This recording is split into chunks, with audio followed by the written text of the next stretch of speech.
Guys, what is going on? What is going on? What is going on, guys?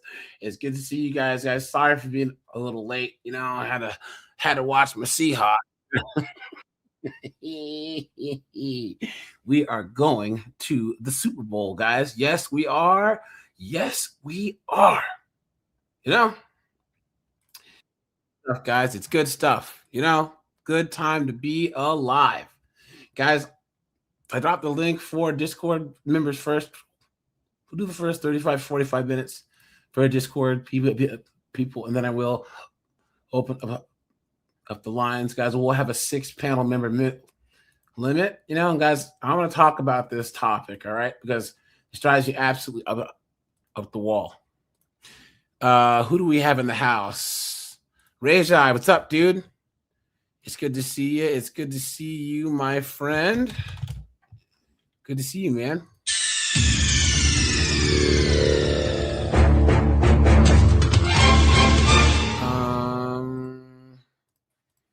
Let's see. Who else do we have? Keyshawn's here. Kelvin's here. Laughing man. What's up, dude? It's good to see you, man. It's good to see you. Good to see you.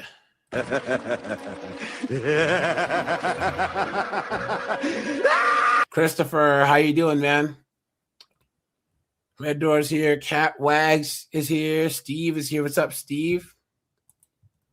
It's good to see you. It's good to see you. I'm as mad as hell, and I'm not going to take this anymore. Hold on. Hey, Snowboard, this is just for you, man, all right? Sure. We'll break some news in a second, but if I pull up a 50 and 304s and it says teens jump server after being told to leave the restaurant, what do you think people look like? I think they look like a well-dressed lady. Hold on. Guys, we're going to start off a little bit different today, but hold on, don't worry. Melanin's a hell of a drug. When you talk to me about what happened Saturday? Oh my God. Well.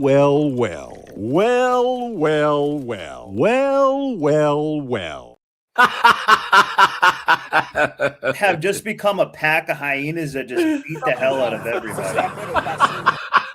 They do. Oh my God. And there's an Ultima in the back. Oh my God. It's funny. They're willing to beat somebody up for like a $25 meal. Over some mozzarella sticks. Yeah.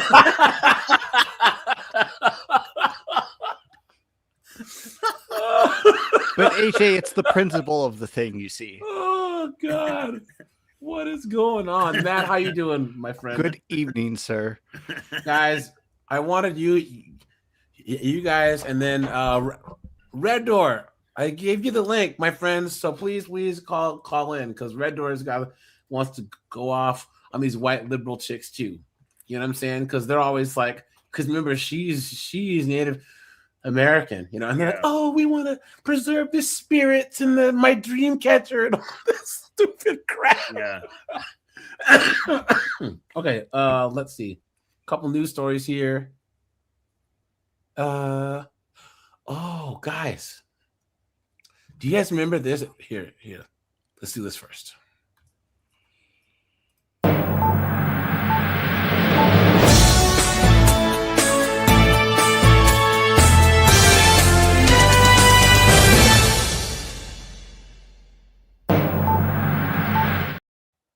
You guys remember this turd right here? The last person that ever tried me like this died 30 days later. I pray for you. Yeah. She's a judge, guys. Yeah, I remember this. Yeah, you guys remember her? Yeah. Yep. So now she's suing. Judge who got arrested outside of a nightclub, and now she has just filed a reported $50 million lawsuit against the city.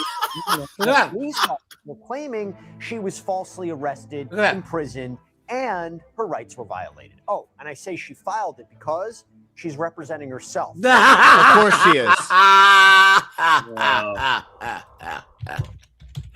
Look at that. You stupid woman. Hey, Matt, Snowboard, can you please tell the audience what they say about a person who represents themselves?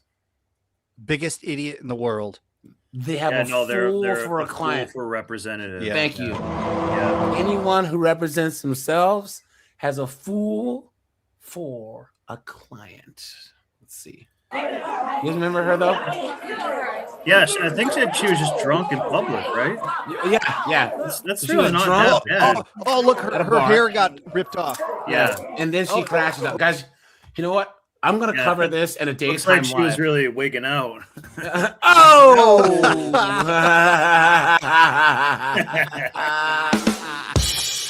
Guys, I'm gonna cover this on a daytime live, but I'm telling you, the more power and prestige these B-dubs get, the worse they are. Also, another she's ego. in there It's trying an to ego. curse somebody, and then she's going to sue them for $50 million. Like, being drunk in public is not worth $50 million. Not at all. And that's why she doesn't have a lawyer to help, because they're like, this is ridiculous. She's She a knows well-respected lawyers. judge now being. Here's the thing: all the legal community knows each other. Yeah. So they're probably like, she was an absolute hellion on the bench. You know what I'm saying? Yeah. So hold on, guys. Accused of stalking. She's a well-respected judge now being accused of stalking a young lawyer. Court papers claim. I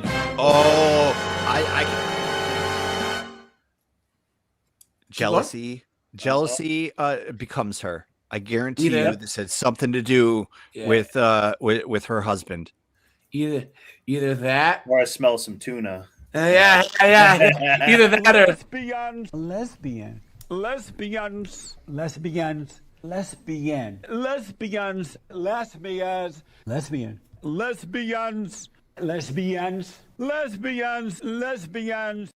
Yeah. She followed her around hundreds of times. Why? As Anne Mercogliano reports, jealousy may have gotten the best. You guys called it. Yeah. Ding, ding, ding, ding, ding, ding, ding, ding, ding. Judge is being accused of stalking. The alleged victim has been identified as a lawyer who was dating the judge's ex-boyfriend. The judge is accused of following the woman approximately 300 times. The judge is being called a spurned lover, obsessed with her ex's new girlfriend. Good afternoon, Kelsey Banu. Lawyer Kelsey Banu obtained a temporary protection order against Judge Bridget Robb. She's accusing the Reno, Nevada judge of stalking me approximately 300 times. Look at over that. the last year and a half. That's like every day. Yeah, she's obviously not working. Besides, yeah, that's every day but 60 days of the year, basically. Yeah. No longer sleep peacefully. The judge allegedly stalked the attorney at That her attorney can get it though. You know what I'm saying? home, Yeah. her boyfriend's home. You can find me guilty. Even Can I fill your docket? Oh! studio where she works out. This video allegedly shows the judge's Jeep outside the Pilates studio. The instructor was so concerned, she stepped Now out. you know she's a lesbian. She drives a Jeep. The Yeah. only thing Hey, more lesbian than that's a Subaru Outback, right? Out to Yeah. see- You missed the obvious. What's that? You're gonna have to show me your briefs. Oh!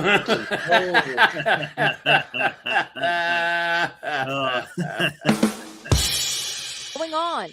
And this image is said to show the judge's car at the lawyer's house. Look at that. At one point, the ex-boyfriend allegedly sent the judge a text saying, "I need you to stop driving by my house and Kelsey's house, please." I believe that a judge has an obligation to give back to the community.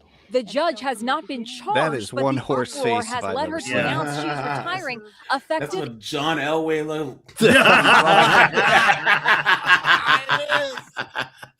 John Elway's sister. Yeah. I want to know In how 2 I want to weeks. know how old that lawyer guy is. If Yeah. he's jumping from that to the young attorney. Yeah, I kind of thought that too. Yeah. Jaden Urban is a reporter at KTVN2 News, Nevada. With someone who's been a judge here in this area for about 20 years, it's a shock to many people. You know, this is someone that a lot of people voted for and put their trust in. And there's a development in the story we brought you earlier this week about the judge and his wife in Lafayette, Indiana, who were shot through the front door of their home. They survived, and now police have arrested them. Talk about the best and the brightest. For the love of God, look at all these. So the only thing missing from these idiots is a chromosome in each of them. Yeah. Look at the one at the bottom left. Look at the one on the bottom left. I know, right? Looks like a meth zombie who something. ate her like drug dealer's face and shit. Yeah. You found the missing links, plural, right? It's My the Joker's God. bastard cousin or something Look at like that. this. Look at all of these dunderheads, man. Suspects. One was scheduled. Guys, this is proof that Nug comes in all colors, shapes, and sizes, man. Straight up. To be in the judge's courtroom 2 days after the shooting on an unrelated felony gun charge. All right, guys. Here, while we're doing news, because this isn't 304 news, but guys, let's talk about this dunderhead who just got shot. Right? You mean in Minnesota? Oh, wait. Hold on. So I haven't seen the story. Let's look. Yeah, you're going to have to narrow it down a bit as to which dunderhead who got shot. Hold on. This is a city commissioner. Hold on, guys. Watch. And of course, Orlando police tickets a city commissioner Shan Rose and testy traffic stop. So in other words, this person is screaming at the cops. What do you think she looks like, guys? Beat up. Of course, it's an easy a melanated individual. Questions after a trap. Well.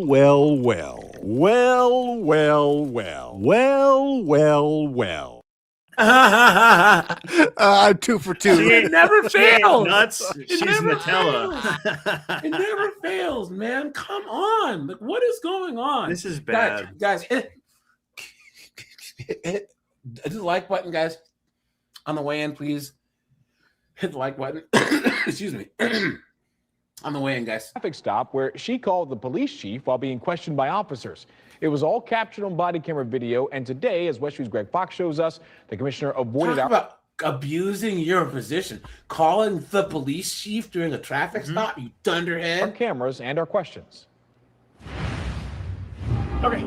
She said she's calling the chief, and that's why I called you over. She said she's a commissioner. I have no idea. Look at Sarge. He's like, dude, I'm too old for this thing. If it wasn't already confusing for police and other drivers handling exiting traffic following the New Year's Eve Cheez-It Bowl football game at Camping World Stadium, officers had no idea Orlando City Commissioner Shan Rose was the woman who decided to stop near the on-ramp to the 408. He's writing me a ticket. What's your name, officer? We're freezing the video here so you can see the commissioner is on the phone with the police chief. Hold on. Eric Can I His say office. something right here?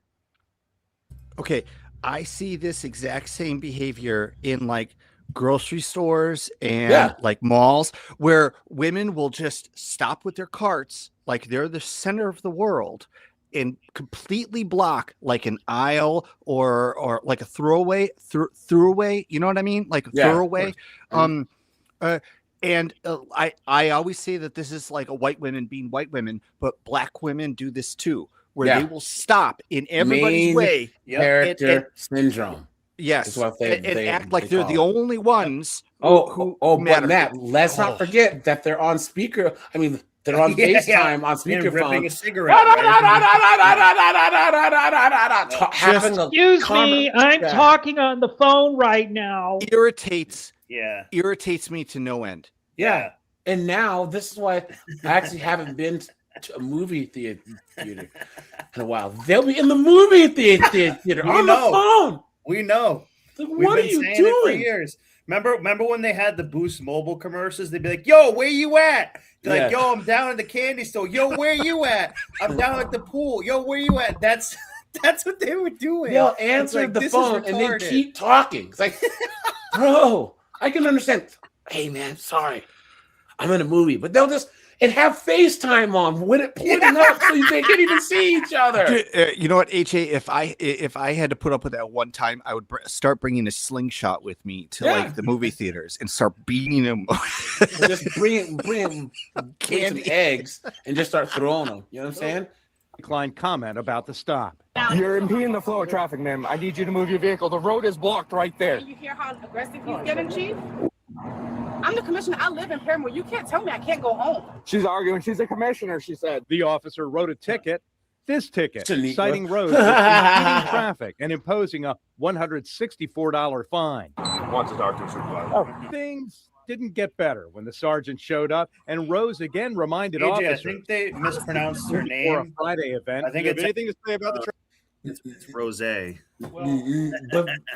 But she goes by Shan. Ugh. Traffic situation? The commissioner declined to speak with us outside or inside.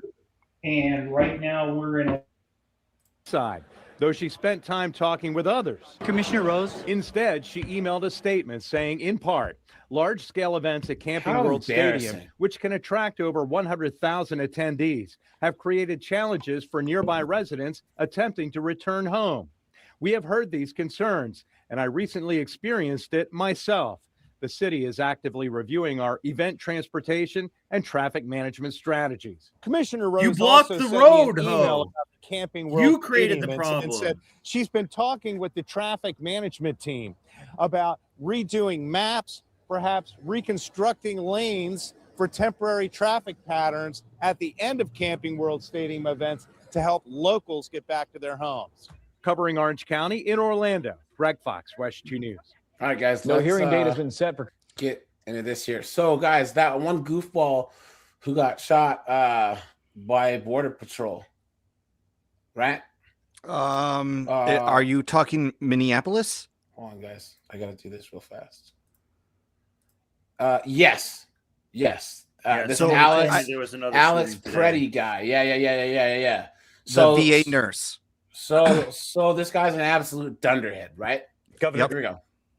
She can get it too. How you doing? Well, several demands made by U.S. There's a little bit of Attorney General Pam camouflage Bondi on. in order to ease Camouflage. several demands made by U.S. Attorney General Pam Bondi in order to ease the ICE surge in Minnesota. And Minnesota Attorney General Keith Ellison sought and received a court order requiring the federal government to preserve all evidence in the Alex Preddy shooting death.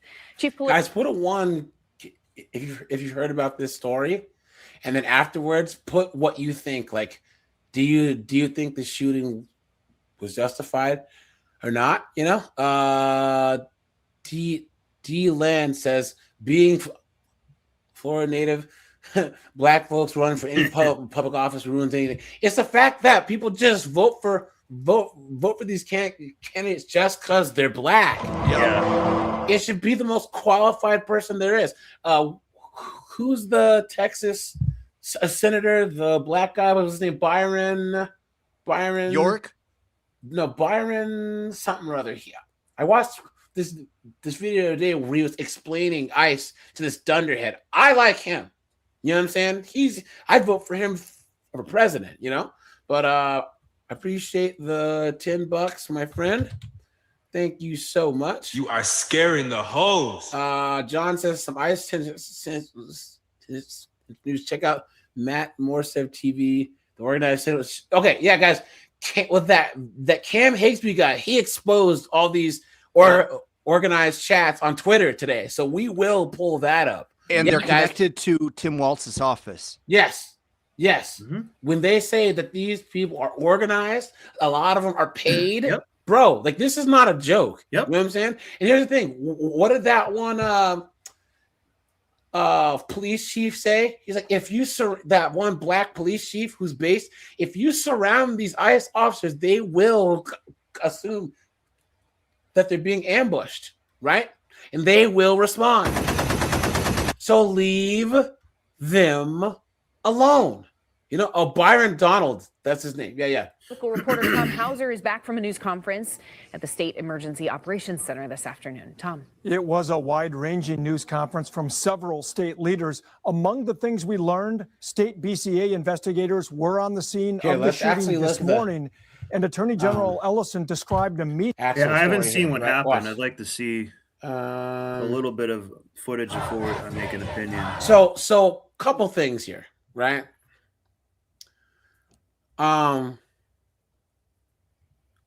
Who here thinks that it's a good idea? Guys, type yes or no. Is it a good idea to go to an anti-ICE protest with where there's armed ICE officers carrying a firearm? It's bad on both parts. No. Let's not do the both parts thing, right? Okay. Let's just say snowboard comes. Let's just say snowboard. He hits his head on a rock, right, and becomes a liberal tomorrow. and his wife comes home and she's like, "Dear, where are you going?" He's like, "Well, dear, I'm going to this anti-ICE protest with his armed ICE agents." And she sees him putting a gun and then extra in his waistband and extra ammunition in his pockets. Do you think that she would be like, "That's a good idea"? No. Do you think anyone in their right mind would tell a person to go armed to a protest like that? Well, if they intend to get into a firefight, that's a good idea. Thank you very much. Ask Kyle Rittenhouse how that worked out. And I was going to get into intent, right? You are free to carry your firearm, fine, but what was his intent on leaving the house with a firearm to go where federal agents were actually engaging in their duties? What was his intent? A better point that everybody's bringing up the fact that he has this concealed carry license.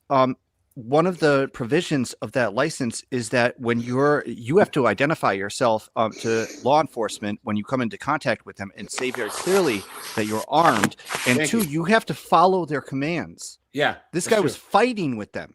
Yes, that's true. So you can't carry your weapon on them and be legal and be fighting with a police officer. That's like going to a bar with a concealed carry license and drinking. Yeah, where's the thing? That's illegal. Guys, do you remember that one guy? He got hit by his girlfriend in the Range Rover. The friend that called the cops. What's the first thing he told the officer? Officer, and he was I have a gun on me. Yep, it's in here. And then, do you guys remember that poor bastard where the ponytail patrol shot him with his own gun? Yeah. Remember that? He shot him he blew his dick off almost. He said, "Hey, officers, I'm just letting you know that I have a pistol." So he had his hands up. You can disarm me. Fine. So they were just fine. Yeah, guys. Even if you say that the shooting was wrong because they had disarmed him, because what? Yeah. So snowboard. We'll see the story here, but from what I understand, he was talking mess. He was resisting. He wasn't following commands. They tackled him. Saw the pistol, right? And then one of the officers disarmed him, but then I guess the gun went off. That type of pistol, when it drops, because he dropped an accident, it went off, and the officer thought that the guy shot, so he shot the guy. And I just want to say this: that pistol that he had was a SIG, and I think it was a SIG 229. Those firearms, they were adopted by police forces and then abandoned because they actually do go off on their own. Yeah. Yeah. So that's like a complicating story. Let Matt finish. That's like a complication because this gun is prone to malfunctions and unintentional shooting, unintentional firings, misfirings, unintentional discharges. So it doesn't have any type of locking safety like a Glock. No, it does have a safety. It malfunctions. Oh, no, actually, Matthew, it even had the safety on too. No, actually, Matthew, you're completely wrong on that one with the SIG P320, I believe What it's is called. P320? Right. Actually, the Army actually adopted the gun. The problem was that the gun wouldn't go off by itself. What happened was that the first generation of this gun, they had a very heavy cast or powder center metal trigger that if you drop it from about 3 to 4 feet, if you drop it on the heel or on the back of the gun, the weight of the trigger was just enough that it would then trigger the Yeah, no, the gun wouldn't go off by itself. You had to actually drop it from about 3 to 4 feet. And so the recall that SIG did was basically they put a really light, it was also a metal trigger into it. They put a really light trigger so that if you did drop it, that the inertia or the momentum of that trigger mechanism couldn't release the striker on the slide. So yeah, I've shot that gun before too. It's actually pretty good. They make those in New Hampshire. Cord, you were saying? I threw a link in the private chat. There's this other guy that y'all might be interested in following. He's called Etymology 101. And he's referring to this protest up in Minnesota as Soyeneman Square. Soyeneman Square. Yeah. I thought that was pretty brilliant. Yeah. But in answer to your question, basically, sorry. Too bad the soy sauce got a little bit SIG soured. Yeah, if you're showing up where there's going to be armed officers and you're armed yourself, it's sorry, common sense should dictate you're looking for trouble. Yeah, or you're trying to act Billy Badass, but you're not. If they were coming towards you, like let's just say you knew that you were like a citizen and you were somehow on some list, and ICE is coming to your house, you can argue, stand your ground, self-defense or whatever. But you went to them armed. Mm-hmm. That means that you were looking for trouble. And guys, once again, we are not anti-cop. We're pro-good cop and anti-bad cop. The cops are necessary, but they are not your friends. What did Chris Rock always say about the police? If you get out of line, they're going to bring an ass kicking. That's true. And guys, once again, if the cops bang on your door at 3 o'clock in the morning, they're not there to have beers with you, man. And if you're in a room being questioned and you don't know why, keep your mouth shut and get a lawyer. And guys, they aren't trying to help you, bro. We're just here to help you. We're trying to understand you. They're not trying to do any of that, guys. They're not trying to do any of that. Can I get you a Pepsi and you just tell me everything? Oh yeah. This is when they try and put like those plant holders, whatever, and it just plows right through it. Yeah, that trash can. What? What? They thought that would do shit? Remember, when they're sending people to protest, they're not sending their brightest. Yeah. What are you gonna do? We're just gonna drive forward. Let's drive. There you go. Turn around! Who do you think they're gonna turn around? What they need, what the ICE needs to do is you turn the mirror. Wow. They need to do what they did back in the 60s with the Vietnam protesters. Bring out the fire hoses, because as cold as it is, those people will all come home.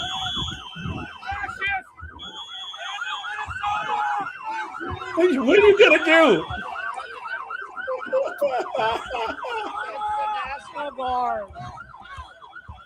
So if this was Florida, you can drive right through them.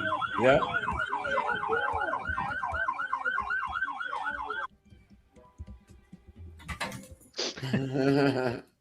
Do you guys see that one woman and her husband were like, these people have been following us for like an hour. I think that they think we're ICE. What is this? So then they like pull over and they're like, why are you following us? You fascist. I was like, we're not ICE. What are you talking about? Yes, you are. She's like, no, we're not. We're trying to go home. Where are you from? We're from here. You're on an ICE list. He's like, and how exactly do you get on said list? We are not ICE agents. Well, fine. Let us see your ID. He's like, I'm not showing you anything.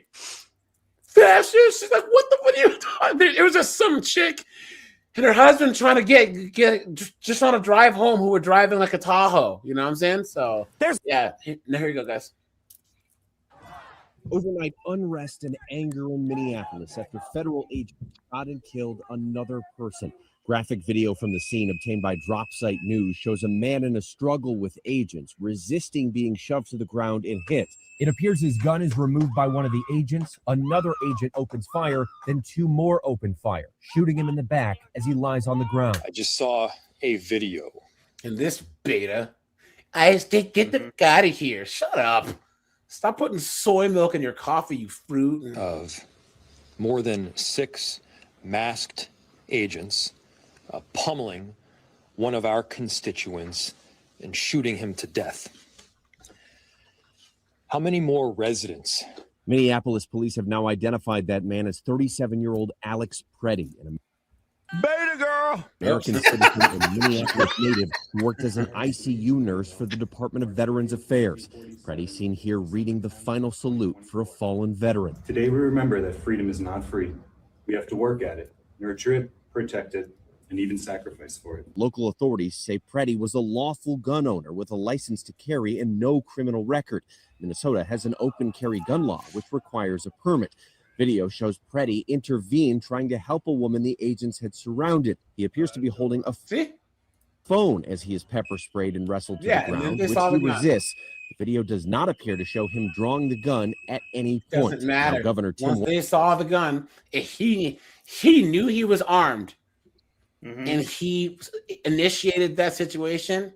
He should have known, guys. And this is just the thing: when we get into these liberal white women, things are so bad that B-dubs are actually making sense. You know what I'm saying? Yeah. Have you guys seen all the B-dubs? They're like, "This is not our fight. Let's stay home." Guys, you know things are cooked when B-dubs are making sense. Yep.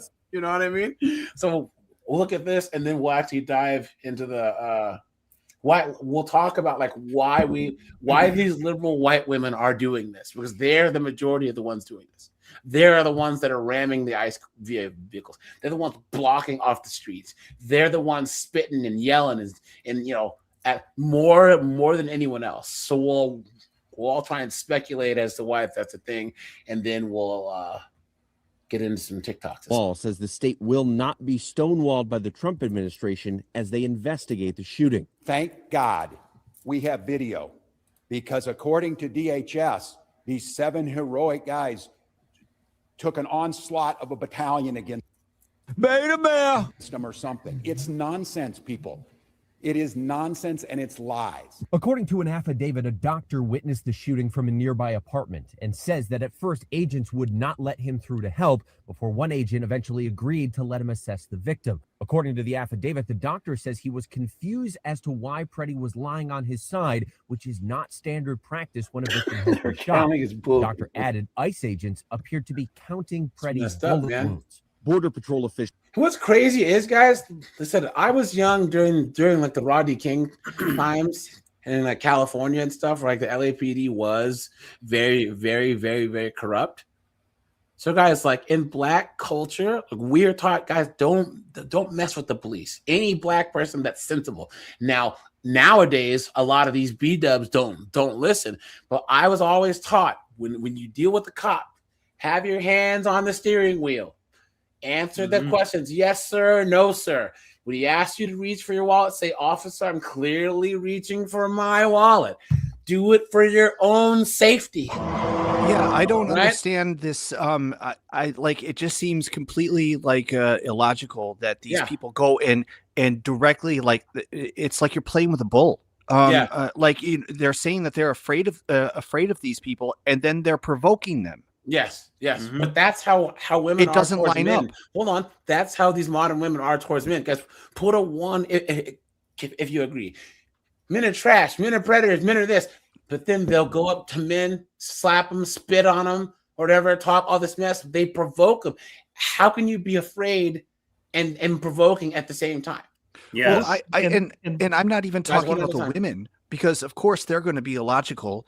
I'm talking about the men. There was when this started, there was a black guy who walked up to a soldier who was carrying like a grenade launcher, and he tried to disarm the person that was holding the weapon. It's like, are you trying to get shot? This is the result of 50 plus years of this feminization.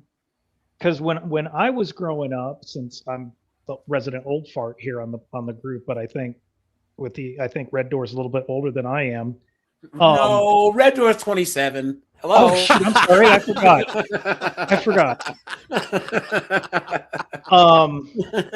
The kinds of crap that we young boys used to put up with in school was the girls would tell on boys to the teacher, and they would do this crap like, "Will you tell so and so to stop doing this?" And then the teacher would get on us boys because the girls were learning manipulation tactics way back then.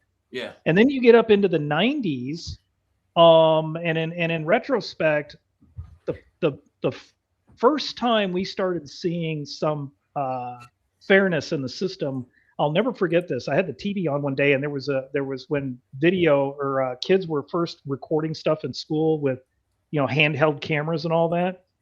And some boy and some girl were involved in an argument where she was all up in his face, and she slapped him, and he waylaid her like Tyson. And she actually ended up getting suspended by the principal because she was the instigator. Yeah. But then you've got what's been going on post 90s with all of this. How do you feel? Tell people that they need to stay away from you, and all these women that you see in these videos now that say that you're being aggressive, and now they're teaching them all this microaggression crap. Yeah. And then, as AJ has pointed out, all these guys that were raised by single moms, they're so damn full of soy. They never had positive male influence in their life, and they think and they act like hysterical women. Yeah, but Corey, you've seen when these chicks, they would say Kevin Samuels was aggressive and mean. Oh, God. Or Andrew Wilson. Andrew Wilson is aggressive and mean. What are you talking about? Like, you just ask a question and they fly off the handle that they're being directly. attacked. Yeah, you just speak directly, and all of a sudden they feel attacked or that your words are violent. They say Jordan Peterson is an angry man. He's one of the most even-keeled guys on planet Earth. Yeah. Like, what are you talking about? Secret, This is what happens. A member for, 5 months, man. I appreciate the support. Thanks for that. John says he's 60 tomorrow. Happy birthday, John. This is what happens when you have multiple generations that are just they're put on a pedestal and they're taught that they're untouchable. Yeah, that's true. That's true. Well, participation awards. Shooting happened while conducting a targeted operation for a person in the country illegally. They claim Preddy approached Border Patrol agents with a 9mm semi-automatic handgun seen here, along with 2 magazines. So he was asking for violently resisted their attempts to disarm him. We will not allow violence. This guy is border Chad. I like him. I like this guy. I like him. Against our law enforcement officers. Secretary of Homeland Security Kristi Noem insists the agent fired defensive shots. This looks like a situation. I'm neutral about her. I just like the fact that she pisses off so many wokey wokes, dude. You know what I mean? Like, people talk so, what kind of woman are you? Where an individual arrived at the scene to inflict maximum damage on individuals and to kill law enforcement. So far, they've provided no evidence supporting those claims. There's been demonstrators out here since this shooting first happened, sometimes thousands at a time. The fires are to stay warm in the sub-zero. Yeah, right. We know there's been protests happening every day in Minneapolis since Renee Good was shot. All these people don't have jobs. 2.5 weeks ago. The Minneapolis community coming together in a candlelight vigil over. Are they doing like shamanistic singing or something? They're doing Native American. I guarantee there's no Native American. It doesn't look like it. I guarantee they're just like banging drums, and there's hippies that like listen to like a DVD once or whatever. You know what I'm saying? And they're like, yeah, we have the support of the Native tribe. What? No. I guys, here's the thing. I'm from Seattle, right?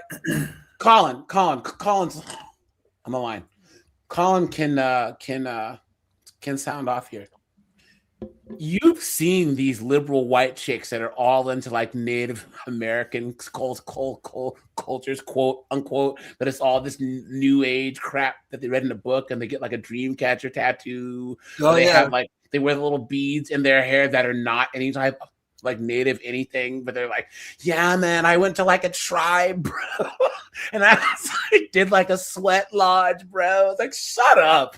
You know? You just want to get high. Yeah, and every one of them, they got the dream catcher that they bought at some bullshit, tourist. What do they call it? You know, it's like at the airports. Yeah. And they don't know any natives. They don't talk to them, and they certainly don't care. Right. All they want to do is do this to add some type of I don't know, credit to their movement, or to lecture other white people. I'm like in touch with the earth, man, because my native. Isn't that? No, they just want to take the plant medicine. Isn't that the ultimate form of cultural appropriation? Yes. Well, we're here. The most offensive kind. Come on, guys, we have a native on the line. Let's let Red Door chime in here. You know what I'm saying? If I had $1 for every white woke person or new agey person or whatever asked me to make a dream catcher, I'd be living in a mansion. You know.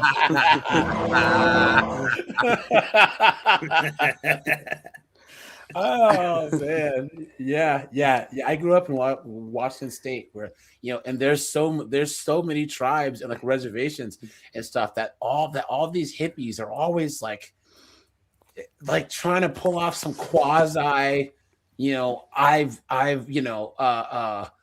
like been embraced by Mother Earth and the native spirit tribes and all this crap. It's like, what are you talking about? Well, you took one woke class taught by some other woke lesbian chick at your college. Now, all of a sudden, I've been like accepted by the local tribes, man. No, you don't. What are you talking about?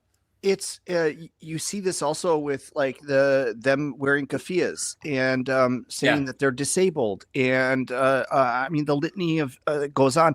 They adopt all of these identities exactly so they can identify themselves as victims, and then they think that they have the space to preach to others and browbeat and lead struggle sessions. Yeah. Well, they also view a parallel of saying tribe as being similar to socialism, communism. Like, why can't we be like a tribe, man, and stuff like that? Because they don't really want to do much work. They want to let someone else do the hunting and stuff. Yeah, it just doesn't make any sense. And this is the same as anytime these Antifa guys look and see we're taking down racism. It's like, and there's not a single black person in your group. Hispanic person in your group. There's not a single Asian here at all. Like, you guys can't find any time to get to. They have a Yale sweatshirt on. It's like, dude, come on. Red Door, you were saying? I think you had. She didn't. I don't think she said anything. When I lived in Maryland, a friend of mine that was native, he was suing Kiowa, and he'd heard about this sweat lodge being performed out in Western Maryland. So we thought, okay, we'll show up. And we pulled in. I pull in a pickup truck. Okay. And we pull in, and it's all these Mercedes and Jaguars. And I was like, well, they don't look like res vehicles to me, So this guy, his name was Sun Bear. That was okay. So like that's real native. Sun Bear. He was giving the sweat, and he was charging people $100 a piece for a sweat. $100 a piece. And when was this? This was back in the early 90s. Oh, $100. That was like 1990. That's a man. So we're in the wrong business. So my friend and I tried to tell him that this is bad medicine. you're having a sweat lodge, which for us in my language we call it a nipi ceremony. It's very spiritual. You're supposed to fast beforehand. It's a purification ceremony, and it's also a way to send your prayers to the Great Spirit. And we do 4 rounds in the sweat lodge. And it can get pretty intense in there, because you have the hot rocks that are brought in. A sacred fire is built, and you bring in the hot rocks, and then you pour water over them, and it creates steam. So it's like a sauna, and we say prayers, and we pass the chanumpa, which is the pipe around. So we told him that, oh, this is the Inipi is powerful. This is bad medicine. And we argued with this guy for an hour. And I said to him, okay, whatever you're doing today is going to come back on you. You can't be messing with the ancestors. You can't. That's one thing you don't do. And 6 months later, he died from cancer. He had a bunch of published books, and he was making a real name for himself, and here he was making money trying to hijacking our culture and our traditions. Yeah, that's actual cultural appropriation. You know what I'm saying? Hey, That's what it actually is. Yeah. I've been through a sweat. I didn't have to pay $100 since I was married to a native, and they were all impressed with me. I lasted 5 rounds. It gets freaking hot. Yes, it does. And I'm a freaking wayho, so. Yeah, no, guys, we'll watch this. Watch like 5-10 minutes of this, and then we'll give our take on why these white chicks are doing. Actually, hey, Red Door, we talked offline today. Can you tell the audience what you told me about the Dakota pipeline and these wokey liberal women and how stupid they are? Oh yeah, when we had the protest at Standing Rock Reservation for the Dakota pipeline access, and it wasn't the protest was basically not that the natives had an issue so much with the pipeline going through the land.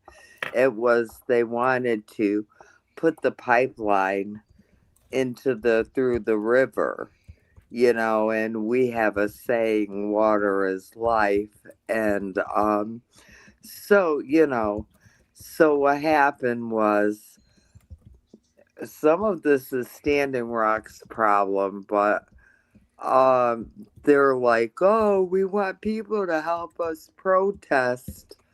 Well, that's the wrong thing, because there were buses of people coming in, and it was all these woke liberals and buses of them, walking around in their designer clothes on the reservation. And then they left so much trash around. I think they said it was something like, I don't know, 40 million tons or something, but it was just, they set up these campsites, and there was garbage and human waste.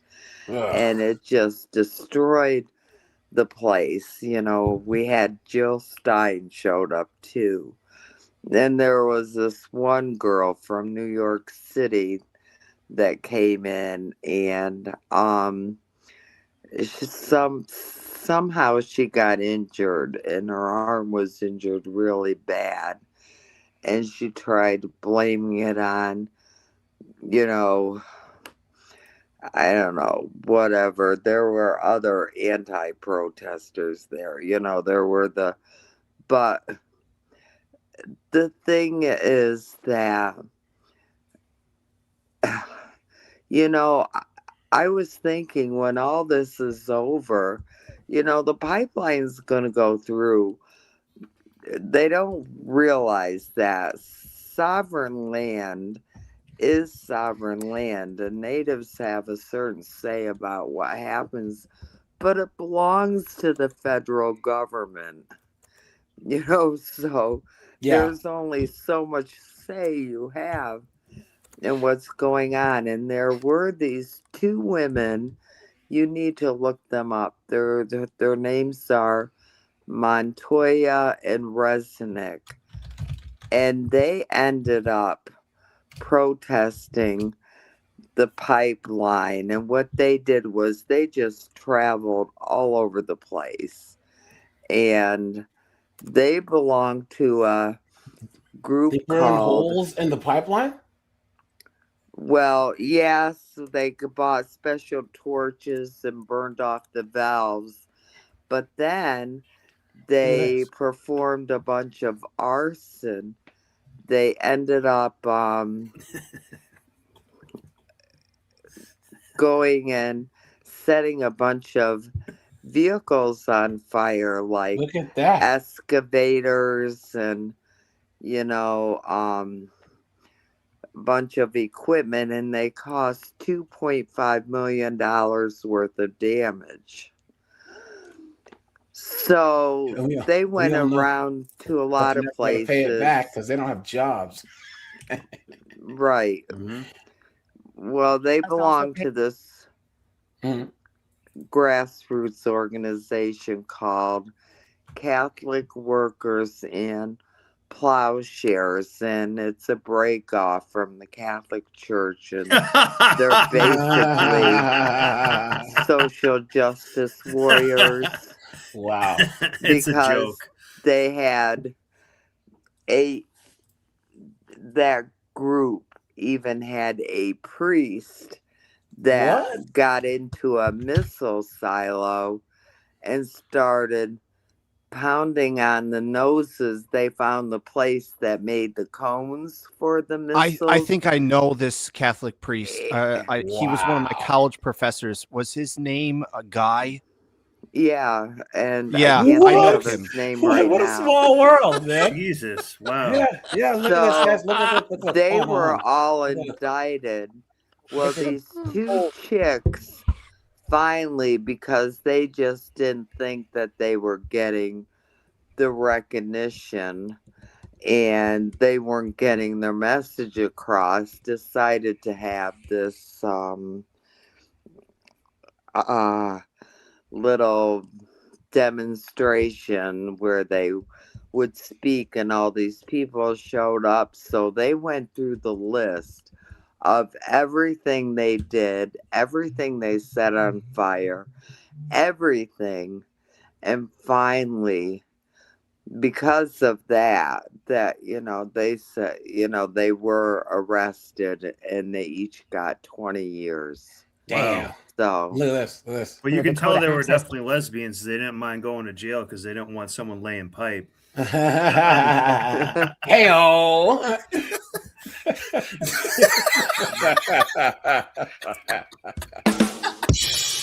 Red Door, can we have a shaman do a little something on him? I am Jojo Bear, the real god.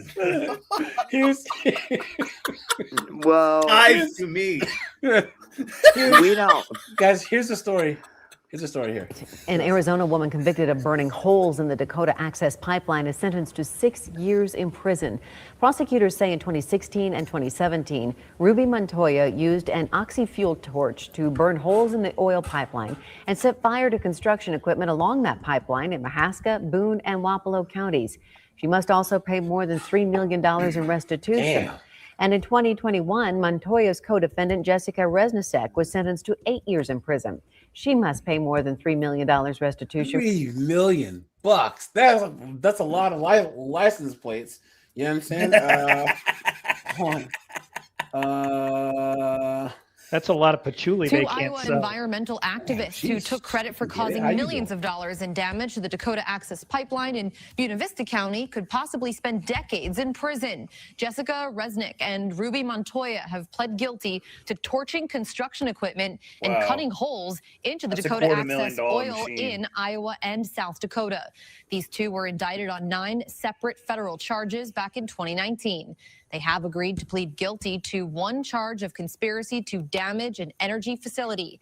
They're scheduled to be sentenced at the end of May. Morons. And they ruined their entire lives. And for what? That's like these idiots who will, pay all this money and go to Columbia and all these Ivy League schools and get arrested doing these stupid protests, or they'll get on stage and tear their degree up. It's like, first of all, your degree is useless anyway, so it's not like you're doing anything. Second of all, your parents probably paid $200,000 for this education just for you to be a nose ring having moron. So here we go, guys. That same mentality is echoing to these ICE people. Yeah, they believe that they're being an anarcho-terrorist, eco-terrorist type. Yeah. But guys, I have a lot of background ICE. noise. Someone has a lot of scraping and scratching in the background, so you can mute until you talk. Look, is this guy the Joker? Why the happiest so person on the serious? planet, yeah. He's Hey, so Tarantine, former Democratic advisor, co-host of The Huddle, Princeton University political science professor Lauren Wright. Damn, Start Lauren. with you. If this is what Ali said is a target, meaning somebody who ICE was going after and then resisted, that changes things, correct? Yeah, absolutely. I mean, I think something to keep in mind, even over the tragedy of Renee Good, is the fact that we're not seeing these protests grow. We're seeing them get more extreme. The people who have already chosen to make this a large part of their recreational life, opposing ICE trying to remove violent criminals from our streets, they are getting more intense in their opposition, but we're not seeing thousands and thousands, hundreds of thousands of people taking to the streets. I think that when the details come out here, it'll be clear recreational what life happened. is your best line. I've heard in a long time. And there's something to that now, that for many, this has become like an avocation and people are documenting on TikTok and getting hundreds of thousands of followers. But Dan, this is the question. If Democrats, it's one thing to be seen as aligning with Renee Good. Yeah. An American, a U.S. citizen who was shot, we can all probably agree shouldn't be dead, but at the same time, the officer who did it was justified. Two things can be true at once. If Democrats then take that a step further and side with an ICE target, somebody who they were going to arrest, that's a very different conversation. Well, it is. And I think, look, one of the big questions is, was he resisting his arrest? And I think, Leland, in this environment, is there video? Right? I think when people see images, it changes But at this the point, equation. given the amount of rhetoric right now, who wouldn't resist, right? You got a 50-50 chance of getting a crowd and getting help and on and on and on. Well, I mean, look, there's reports that he might have tried to strike an ICE officer. I'm not saying it's the right thing to do, but I'm saying that people fighting ICE have been emboldened. I think, look, to a lot of Democrats, they feel like ICE agents have become emboldened. Now, again, we don't know the facts. This could have been routine. They are doing their job. One of the problems the Democratic Party has is they can't separate the personnel from the policy. They're so frustrated with what Trump is doing that they're taking it out on agents who, as Boccia said, are simply doing their job. And that creates a huge friction point in an area like, Minneapolis, where this is pretty controversial. And who would want that job in this environment? It's extremely dangerous. There's people attacking you in a variety of ways, pointing their cars at you, doing all sorts of things. And that does need to be considered. You don't get to pick and choose how law enforcement operates in this country. You do it through the politicians. You go talk to your representatives. You don't block a police car or an ICE car. You certainly don't do The that. politics of this, and it's interesting, the groups of people, especially that Olivia was talking about in the segment before, the soccer moms, the nurses who are now part of, as you said, choosing to spend their recreational time out fighting ICE, not protesting. Hold on but a second. fighting. Hold on. How do you? That's the problem. Is that they think that that the rules are like different for these people because they're soccer moms. Yeah. That's the problem. That was the first thing that they brought up about this VA nurse. Well, he's a VA nurse. Well, does that matter? Yeah. Do VA nurses are they somehow unable to like shoot a person with a gun? Because if they are, then that doesn't matter. Yeah. Do you know what I mean? Mm-hmm. Yeah. Well, when they're narcissists, they do think that the laws don't apply Yeah, to them but the same. Do you guys see these stories? Wow. What's this? So these guys are tech workers. Like they do some type of tech. And these knuckleheads thought that they were ICE agents.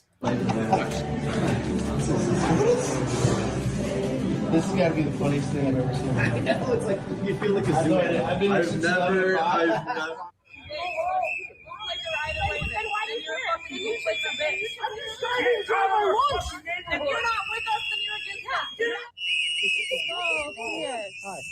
clear. Oh my god. What? Is this also Minnesota too? Yeah, he's like, What we the don't heck work is for going ICE, on in you Minnesota? idiots. That's for a whole bunch of companies around Minnesota and the country. Why are you Because you're filming us. Here. Dude has like red lace boots, like an actual neo-Nazi. Do I look like an ICE agent? Yeah, you look like a fucking ICE agent. See? Holy fucking Christ. Look at this. This is what's wrong with this guy. No, it's not. Because you have no relationship with us. You wait, so do you support would you support? What? Do you support? See? You either support us or you're the enemy. Yep. These two guys were minding their own business, and someone went on the little group chat and said, there are these two guys in this restaurant, I think are ICE. Yep. So guys, this is basically like the Me Too thing. Yeah. Right? Basically, if you're a white dude that doesn't have pink hair and a bull ring, they're gonna think that you're an ICE agent.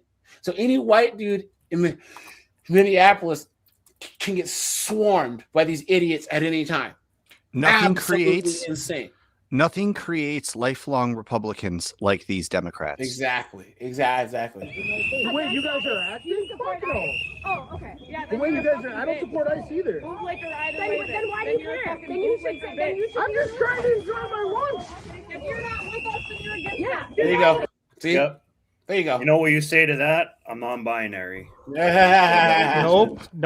Guys, look. You say nope. You say only a Sith deals in absolutes. Yeah, guys, look. This guy here, he's a bail bondsman, right? So he's taking his collateral because the guy put his truck up for collateral to get bail. And the guy jumped bail, so he's taking his truck, right? And these people are like, "You're an ICE agent." He's like, "I'm not an ICE agent." Sparks outrage. Only on Fox 11 now, a viral video sparks outrage accusing a man of being an ICE agent and stealing a truck. But the real story is far from what you've seen online. Let's go live to Fox 11. Gina Silva in Pomona with that story tonight. Gina? Marla, this is a good reminder to verify everything you see online. Don't necessarily. You think that these liberals are going to do that? You've been had. You've been took. You've been hoodwinked, bamboozled, led astray, run amok. Really just believe it and start spreading it, because in this case, it was a clear misunderstanding that led to real life harassment. You stole the truck, and I got you on video. The videos on social media went viral. They took him in, processed him, and then came back 2 hours later and took the truck. Activists accused this man, Chad Conley, of being an ICE agent who arrested a man in Anaheim and then stole his truck. Oh, they're jumping on his car recording? I am recording. The problem is the claims weren't true, but Chad says he's still being targeted by people who saw the viral videos and never heard the real story. I tried quickly to explain to them right off the bat, we're not ICE. We don't hide. You see our tattoos. You see my face. I don't wear a mask. You can see our license plates. We're not exempt. Chad is a bail bondsman in Pomona. On December 2nd, he arrested the man who owns this truck. Hours later, Chad says he drove away in that truck because it was being held as collateral. Authorities confirmed it had nothing to do with an ICE apprehension. he skipped on bail, but they didn't want to hear it. They see it, they're angry, and that's it. They think, who has that power? People followed Chad to his gym and demanded he return the truck. He's doing this interview in hopes the harassment will stop. It's not going and to urge people not to believe everything they see on social media. And it's because they assume things. And there are some people that want to Guys, make... put a 1 if you believe that it's because of his gender and his race. Because of his sex and his race, right, guys? And he looks like a military guy. You can obviously tell that he's former military, right? But guys, if he had been a Hispanic dude doing this, do you think that they'd be thinking that he was an ICE agent? And what kind of moron thinks that ICE would steal someone's truck? Like, are you stupid? Yeah, that is stupid. So dumb. what that is actually really that doesn't even stupid. track. That doesn't even make any think of sense. that. You know? Explain that. It's a great question. I mean, I think something a lot of us are asking ourselves right now are, why are these white women so angry? What are they so Present company excluded. angry about? But I mean, you look at the footage of the protesters now, it is oftentimes, especially in this Minneapolis footage, people like Renee Good and her partner. And it is so amazing that you are not seeing, as I said before, a mass protest movement of people of color taking to the streets in order to defend these illegal migrants. You're seeing it coming specifically from the Democrats' new base, which is college-educated, affluent. Awful. What do I always say, guys? Yep. Who are the worst people on planet Earth? College educated, upper middle class women. Yep. They're demons, man. They're absolute demons because they can be empowered and victims at the same time, guys. They're the absolute worst. I disagree with calling them educated. They're indoctrinated. Yes, 100%. Yeah. Did you not hear me say college educated?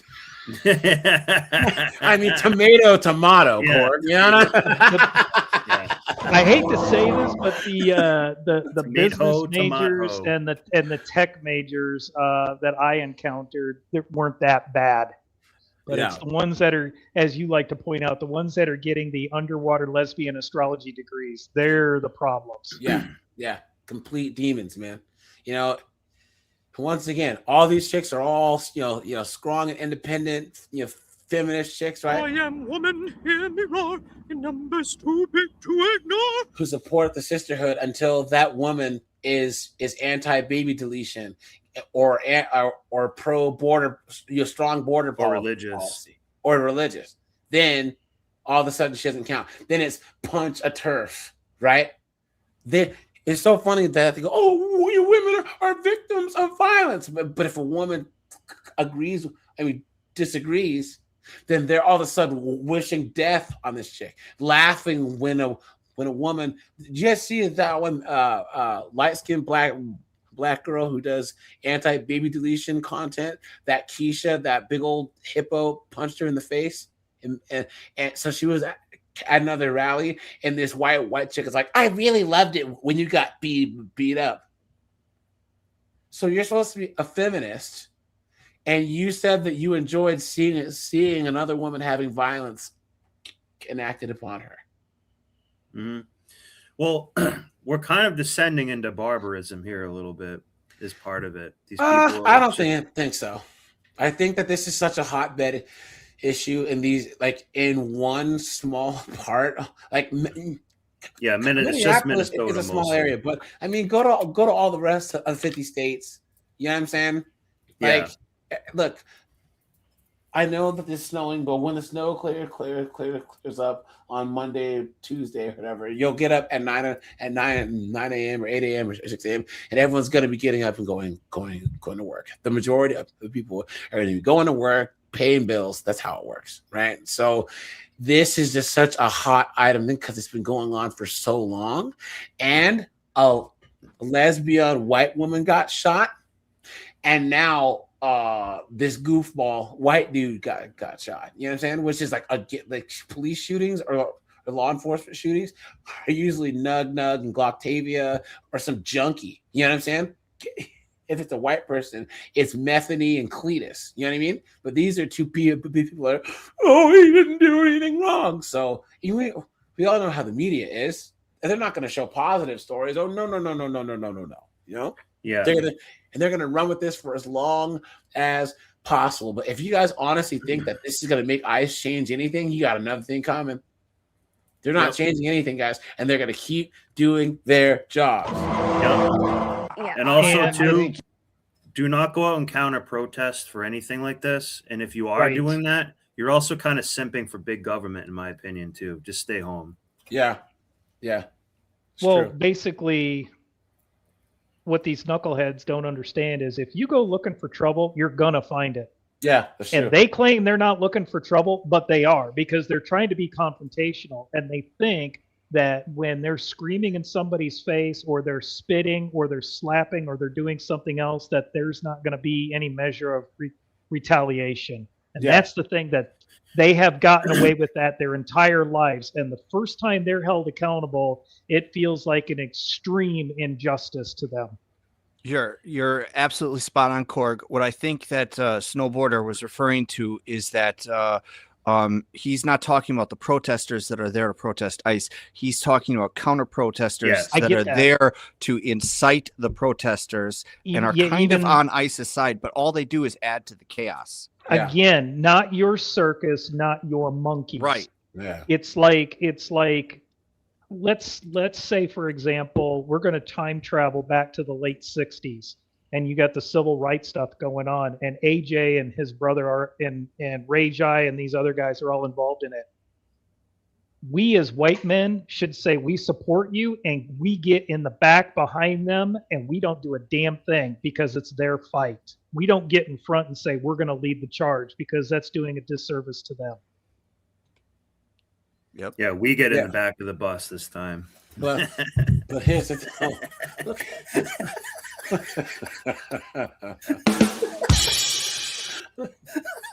Look at this. And we'd all stuff your ass in the frickin' toilet and lock the door. Goddamn trunk.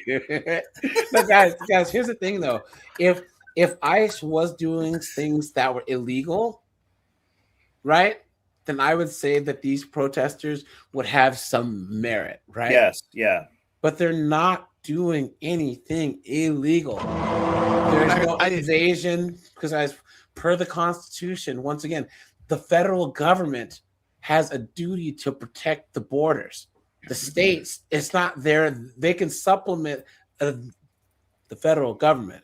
But per the powers of the Constitution, it's up to the federal government to enforce immigration and border policy. That's why ICE can go into Minnesota. There's no invasion. They have the constitutional powers to do so. And you know, the other thing that's getting lost in this is what the majority of the nation voted for. Yeah, that's true. You know, this is what Donald Trump was elected for, and these people, they just kind of they want to say, well, they can just disregard that. They can have their own fiefdoms where these laws are not allowed to be enforced. Well, the constitutional republic doesn't work that way. Yeah. Yep. You know, I mean, they really are sort of, you know, the end. Like their own hatred has twisted them into the very thing that they think that they're fighting against. Yeah. These people are fascists. Yeah, they are. Yep. And guys, once again, Tim Walz is actually breaking constitutional law by not cooperating with ICE. Yeah. And another great way to say this, they fully have the right to protest, but they do not have the right to obstruct. Exactly. And they don't have the right to break the law. No one has the right to break the law or to, well, just as Snowboarder said, obstruct agents. Yeah. That's not peacefully protesting. Yeah. And it's that's not breaking doing the law. Whoever's getting detained any favors, because you're putting them in danger. Right. You really want these federal agents that are arresting this illegal on a more heightened sense of status than they already are? You know what I mean? See, I have a sort of a cynical view of that. I actually think that they want accidents to happen. I think that they want to be the next George Floyd. Yeah. I do. Well, Yeah, well, some of that is definitely true, and that's where you have the Soros type paid protesters, paid agitators that I've talked about many times before. Yeah, but they When you always see a make it guy, out alive. So you know what I mean. It's like they're Yeah, just I trying know. to get everyone else to do the. that's what That's the agitator wants them to do. Yeah, Use they some of want these someone people else as to do pawns the who are, dying. You know what I'm saying? or So, yeah. you basically get a Tylenol brain person, emotional enough, and coax them to do something, and then they throw a Molotov cocktail that you provided, or a pallet of bricks just happens to show up at a corner, and they start throwing that at stuff. Like Yeah. this will incite riots. That's why I'm That's how saying. you guys did. That's how he died. Juneteenth. Yeah, you get people like that, and you get a crowd mentality. It's very dangerous. That's why I'm saying if you're a counter protester here, you're an idiot, and you're kind of simping for big government, which is not necessarily a great idea either. Just stay home, drink some beer, and just watch these idiots get embarrassed. Yep, it's true. It's not just Minneapolis. There is a lot of intensity, right? We saw it in Chicago. You saw it in Los Angeles. In Blue America, there is huge pushback. And one of the things, if you trafficked on Blue Sky and other places, is that you would hear for months Democrats saying, hey, people who shouldn't be getting pulled over are getting pulled over. They're arresting American citizens. And what you're now seeing is this idea of taking video cameras, hitting the streets, being loud and protesting. I think there is a lot of energy behind this, that this is not just kind of organized, elite moms. And I think one of the problems that the Trump administration has is in big parts of this country, there are a lot of people that don't want this. And we can say they're enforcing the law. We can say that they're going in. But anytime you start having thousands of people say, we don't want something, it's a problem. But the belief system of these people, I don't think it really matters what they look like all the time, but I think it's an interesting observation, Batia. They believe these are Nazis. They believe this is secret police. Right, they believe if Nazis, you believe those things, right, they then believe yes, that. Okay, so you it's a would be sincerely behaving this way. It's a sincerely held belief, but I'm going to take that a step further. Yeah. Because it is this sort of elitist credentialed class, right? College campuses. With time on their hands. Educated white women with time on their hands, normally who have more degrees than they do income. Okay, we're going to stay with this as we're watching these pictures, see if we get any more information. But the question, Lauren, is how did these people sort of go from I'm anti-ICE, I'm pro-Palestinian, and I don't care about anybody who's getting killed in Iran standing up for freedom? Exactly. I don't know the answer to that. Sometimes it's completely circumstantial. It's whatever you happen to be doing at the moment. And sometimes it's ideological. And if that person is an enemy of Israel, then they're a friend of mine. I mean, that's what we sometimes see with college students. That's sometimes what you see on the far progressive left. But it could be a variety of reasons. It could be that there's no organizational support like there was for the pro-Palestine movement. So for folks Or just they're joining just us right now, you're anti-American. looking at live pictures of Minneapolis, Minnesota. Watch.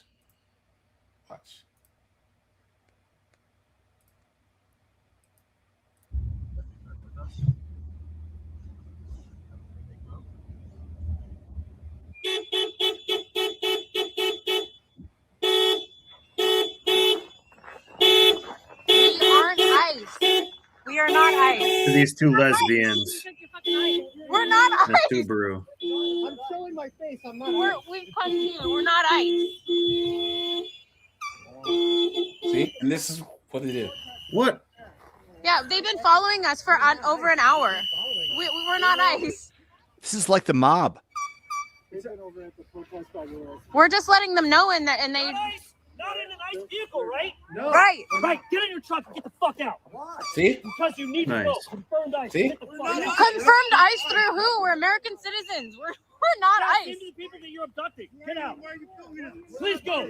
Because they've been following us for over an hour. Why are you guys here? What are you here doing? Where do you live? Dude, we are a nation of NPCs. Watch, we really are. Watch. The protest is public property. What are you talking about? Let me see your ID. Come on. Who are you, dude? Look at this. Did you come in that car right there? Yeah, this truck. And they're saying we're popping up in an ICE database. Well, then you're in You know who else Look demanded at this. IDs? Look, oh. They're saying that we're popping up in an ICE database. Well, then you're in it. Look at that, guys. See? It's a witch hunt. This is insane. Yes, but do you know who else demanded IDs on the spot? Exactly. Facts. The Nazis. Thank you. Yeah, don't use that word. Oh, sorry.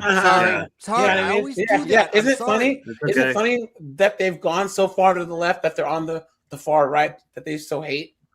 This is authoritarianism right here, guys. Yep. Well, it's not authoritarianism. This is a mob mentality, and this girl is not very bright confronting these people. Yeah. The only way I would be confronting them is if I had about a 4-foot length of 1-inch diameter PVC or a tire iron. Yeah. And or somebody's firearm. knee is going out. Yeah, I'd have a firearm. Or just don't even stop. Just don't keep driving. Just get on the or highway. You could inadvertently throw it in reverse and take out that Subaru full of lesbians, and you got a tuna melt all over the place. That's true. What's the database? Get the fuck out of here, though. Do we look like ice now? No ice. Nothing on me. Prove it. We're not ice. I don't know weapons. Let me see your IDs of where you live. Let me see your IDs. No, they've been following us. That's why we got out and confronted them. Great. Remember, You these think that's people okay? might be paid to be doing this Okay. too. I'm curious about our neighborhood. Yes, 100%. Yes. I'm curious, I guess, how you get into an ICE database. See? Look at that, guys. Yeah, Remember, and they think that they're also they're NPCs. You can't talk they're on the logic right to side them. of history, guys. They honestly think that they're No, doing they're on the right far right side of history. Yeah. Someone says the people shouting "Show us your papers" are now demanding you show them your papers. Guys, I'm telling you, stay home. They have become exactly what they think that they're fighting. Yeah. Yep. Look at that, guys. What a joke. But you also I'd like to know why the constant blowing of those damn whistles doesn't constitute a breach of the peace. Look, someone says now they suddenly believe in IDs. Yeah. guys in the chat, guys, what do you think? Yeah. Someone says, can you say brown shirts? Facts. Yeah. Oops. I was on the wrong thing the entire time. Or black shirts if you were in Italy. Yeah. Look at this. Look at that. Wow. So basically, someone can just say your license plate. Next thing you know, you're getting mobbed of these idiots. Guys, and fire would be a better use of their time. How about they go help some homeless people out instead of just running around chasing these people around, like blowing whistles and stuff? That's true. You sound like Cartman. Are you going to house them all in your basement and throw a guitar down there? Jump them with your skateboard. And an ICE shooting there. There was ICE agents, we were told, out on a raid, out to try and capture someone. And initial reports indicate that the person they were trying to capture may have started fighting with ICE agents or trying to attack them and was shot. We do not believe that person was killed, but a target of an ICE raid, meaning somebody who was here illegally, has been shot, we are told, in Minneapolis. And that's 1/3 maybe of the story. The other side of the story is that now there has been this swell of agitators and protesters and anti-ICE folks, ICE resistance folks, that have now streamed in to this scene. You're seeing right now a lot of the ICE cars leaving. And typically in these situations, a different agency comes in and investigates. Maybe the FBI does the crime scene and then just decides about the legality of the shooting. And it is the Minneapolis police who are supposed to provide security around the scene. So far, we haven't seen any clashes between ICE or police and these protesters. But to you on this, there is this Bernie Sanders who honeymooned in Moscow feel. Where's he going? No, there is this feel of this guy's not bad. The socialist left that is all things anti-West, the oppressed and the oppressors. Somehow the people here illegally have been oppressed. ICE is the oppressors. We're going to fight ICE. Yeah, absolutely. And what's so I can get a amazing- whiteboard if anybody. What's so amazing is that obviously immigration is an issue that divides Americans along class lines because illegal migrants are not competing with the soccer moms for jobs. They're competing with people who don't have a degree, people who don't use the English language in their job, but use physical skills, right? Working class people, the majority of whom voted for Donald Trump. The majority of Americans still support deporting not the worst of the worst, but every single illegal migrant. And there is I don't know about that anymore. much denial about that. Yeah. from the I want to Democrats. punch You that know guy how in you the know face, I'm that right? smiling Because idiot. you, Yeah. Dan, probably do not support bringing back abolish ICE. 100%. I would not do that. But what I do think is the politics of this are changing, and this goes to the idea of video. When the videos were the border at chaos, or guys with tattoos and shaved heads who were criminals, the American people were like, "Amen." But now that it's going into kind of middle class neighborhoods, and it's a 25-year-old or 30-year-old, Just like when there was crack in the black neighborhoods or veterans, overdosing on heroin. You know what I'm saying? Once the opioids hit the suburbs and all these housewives were popping fentanyl, pills and overdosing. Oh my God, it's a public health problem, woman who looks like she could be somewhat, your neighbor. Americans are like, I don't love that. And so if you look at the video changes. Well, the video though, I think it's something like 2/3 of Americans or more have seen the shooting of Renee. 75%. That shooting, you can't watch that and not feel uncomfortable.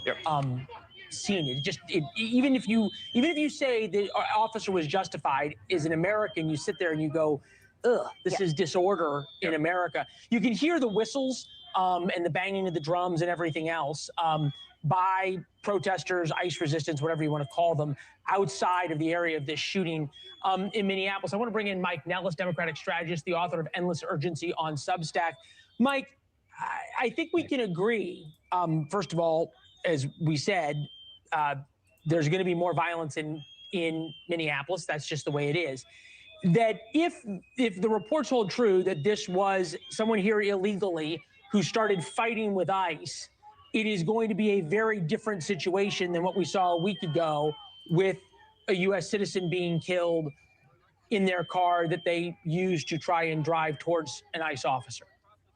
Yeah, I do think it'll be a different situation once we get a sense of the facts here, but I don't think that there has to be more violence and more chaos on the street. I think the decision that the Trump administration made in the wake of Renee Good's shooting to surge 1,000 ICE agents into Minneapolis was a mistake, and it's a consistent. Who's this guy? Who's this guy? Beta male. What are you talking about, dude? They need backup. You know what I mean? There needs to be some law and order. Well, but this is a guy who does not want the law to be enforced at all. So everything is always going to be the Trump administration's fault. He is a representative of the movement or the section of the Democratic Party who wants these radicals to go to Minnesota to create chaos. He does not want to see the law enforced. Mm. Yeah. And people also need to think. I was saying this to one of my family members. This is starting with illegal immigration. Let's say the federal government caves, okay, and they back off the situation. What's next? That the federal government can't then do that the FBI can't enforce the law because what's next? Like these radicals, they're like alligators. Once you feed them, they're never satisfied, and only more show up to the fight. You're just putting blood in the water. The more you entertain this, you're encouraging them. Yep. Hungry hip hose. Yep. Guys, look at this. Now, guys, before we start this, guys, why do you think? What is your reasoning behind why these, goofball, white, half a lesbian, goofy chicks are doing this? Whoever wants to start can. I think they view it as a righteous act. So I think in some strange way, they're in a twisted way. Their heart's in the right place. Like they're fighting for a human right, but they just don't understand the moving parts. because they're just so indoctrinated. I think that it's like a mix of ignorance and that they don't have enough to do. Yeah. They like the stimulation of it for sure. Too much free time and too much ignorance. And too much social media and propaganda. Yeah. Who's on social media the most, right? It's like the Dunning-Kruger effect. Like they don't know what they don't know. So they're very confident in the nonsense that they do know. Yeah. They haven't thought these things through enough. And they don't actually understand like what this country is about, what elections mean, what a constitutional republic is. They don't know any of this stuff. Yeah, they actually think that we're a democracy. Guys, we are not a democracy. No, it's a thank you. Yeah. Go ahead. Who's Not next? democracy. It pisses me off. From a behavior standpoint, I have analyzed this and talked to other folks in the field, and a lot of these woke white women, we have determined that it's basically just performative actions. They're performing. It's theater for them with no tangible results.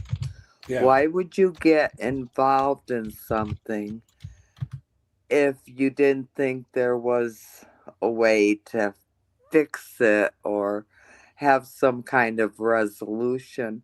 And I can tell you from experience, these same woke white women that fight for all these causes and say, oh, we're so worried about the marginalized communities.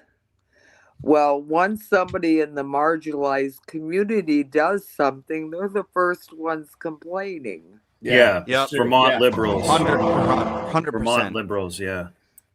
You know, that's I've seen it happen. I mean, I don't deal with a lot of racism, but I did have an incident. I went to the grocery store. I had my Jeep Wrangler. It's got my tribal my plates on it say NDN, which on the reservation is the acronym for Indian, and I had tribal stickers all over it. And it's obvious I'm native. I have long braided hair. I wear my hair braided, and I always wear a tribal hat, tribal t-shirt or sweatshirt or something. And I parked in handicap because I'd had an accident and I had to get out my cane.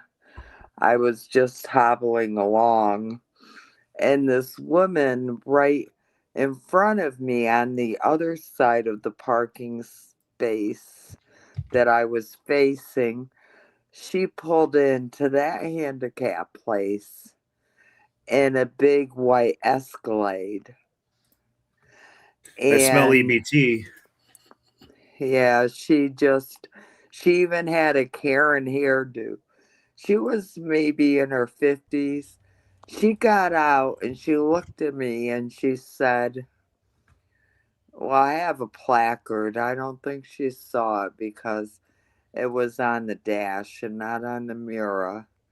And she said, you're in handicapped. And I said, yeah, I have a permit for handicap. And she said, don't you Indians get enough stuff without sucking up the handicap parking? So You should have said no.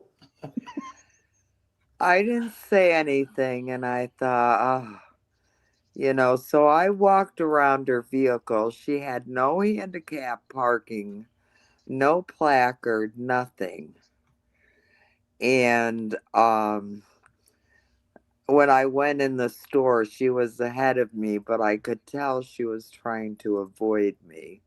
So I thought, okay, I went back toward the front of the store and I ended up calling dispatch and I told them and I gave them the vehicle and her license plate number and said she's parked and handicapped. And when I came out, I only had to get a couple things. So I didn't, I came out and I'll tell you, the police here, they don't waste any time with the handicap parking spaces because she had a ticket, right on her windshield. So I thought, okay, there you go, lady. That's your present for being messed so with the nice wrong to one, me. one today, So, But yeah, I she's think. Long the story same short, she also kind of got cancer and person- died.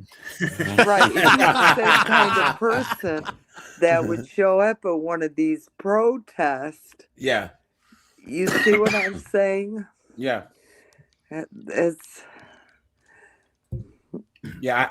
So I grew up with these people. I have a question for Red Door. Is I don't know if you've been down to Scarborough, Maine, and stuff. One of my friends said he had to do some works there. He told me it's like Somaliland. I didn't really believe. I can't picture it in my mind, but he told me that. He said he was like the only white guy in like a grocery store, and the rest of them were like a kind of like gay beta male, like bakery type guy. He said that's the Yeah. people who are all in Scarborough. And he said that he used to live in Maine maybe a decade ago. And he said it's like Somaliland. I don't know if you've been to Scarborough or had to go down I there have, recently. and the Somalis are taking over. The governor let a whole bunch of them in the state, and in fact, in Portland, Maine, the mayor is now Somali. What? Yes.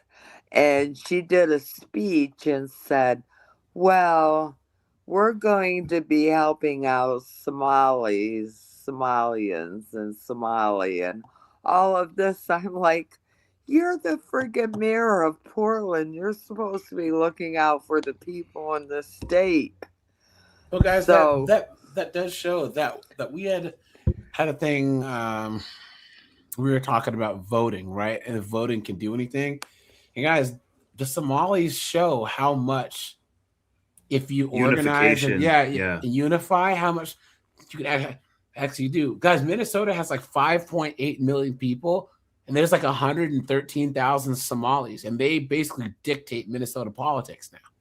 Yeah. Think about that for a second. Because if you get their vote, you get those 113,000 All you need votes. is their vote and like 30% of white female women vote. Yes, and you're pretty much in. But they can give you in any race in any county that extra 200 or 300 votes to 1,000 votes to get you over the finish line. And completely control the districts in smaller areas that they're in, like 100%, like complete full control of certain small counties and things like that. So there's other groups too that kind of organize this way, but the Somalis now, they're the ones that are the most visible. You know what I mean? Because of all the scamming and all of that. But like, if men could. Excuse me, it just goes to show you the type of people that we have, because there's no way I'd vote for a Somalian mayor, and the problem is Southern Maine has become so woke, so liberal, so far left. They've had all these people moving in to Southern Maine from Massachusetts. Because they have the money to be liberal. Liberalism's a luxury, so they have the money to be liberal in those areas. But you go the rest of Maine, where a lot of people don't have the money, they don't want Somalis. It makes no sense to have any Somalis there. It's very strange That's why I wanted to ask you, because I didn't really believe my friend fully. I thought maybe he was embellishing. But he No, told he's me in not embellishing. Scarborough, I can't even picture it. It's very strange. I know somebody that lives in Scarborough. They're trying to sell their house, and property is really high there. It's, it was a pretty high scale area to live in. But if you get north of Augusta, it's like you can draw a line through the state. Anybody south of that line is blue, and anybody above it to the Canadian border is red. Yeah. And that's why we have 2 electoral votes. So twice during the elections, Trump got one of those electoral votes from the people in northern Maine. That's how many people voted for him. But wow, I didn't know that. Yeah, but Collins, I think, was the governor, and she was really causing a lot of problems. So, guys, my point is that, like, I no, would just, Sue Collins isn't the governor. She's the senator. oh, okay. But because I went to college with these chicks, right? And I told you guys that, like, I was in college when the Iraq War kicked off, and these idiots were like, "We're gonna go down to the port of Seattle because the military is loading, vehicles and stuff onto the boats." This is in Olympia too. Is at the Port of Olympia. We're gonna drive down there and stand in the way of the military vehicles. I'm like, are you high? What are you? Yeah, come on, AJ. I'm like, you guys are stupid. These are dumb. You're gonna wait. These military people. You're not gonna stop the You're military not gonna industrial stop them. complex. Yeah. What are you doing?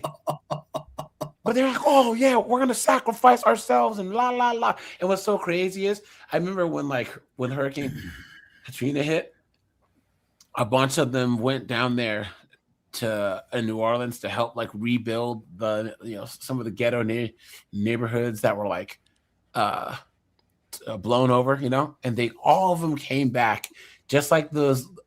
How like people who are in the Peace Corps, guys, what a one if you know anyone who's in the Peace Corps or did Peace Corps. Anyone? I've known someone who was. Aren't the majority of them AmeriCorps? I don't know if that qualifies. No, Peace Corps is a little different. Yeah, we go like overseas, and they're always like, "Yeah, we're helping the natives and blah blah blah." But they act like it's we have Peace Corps trauma, and they always try and be like, "Well, we didn't have water for 90 days. Oh yeah, well I got malaria." Why they have this thing where now they're acting like they've achieved sainthood. You know what I mean? Like, yes. They use it as a way to other themselves from other whites and be like, well, I understand the real world. And I'm automatically not racist, sexist, any type of phobe or is because I did the Peace Corps and I lived with, in a third world area for 6 months and built things that they're never going to use. It's ridiculous. All they do is compare their trauma from Peace Corps. You know what I'm saying? I think...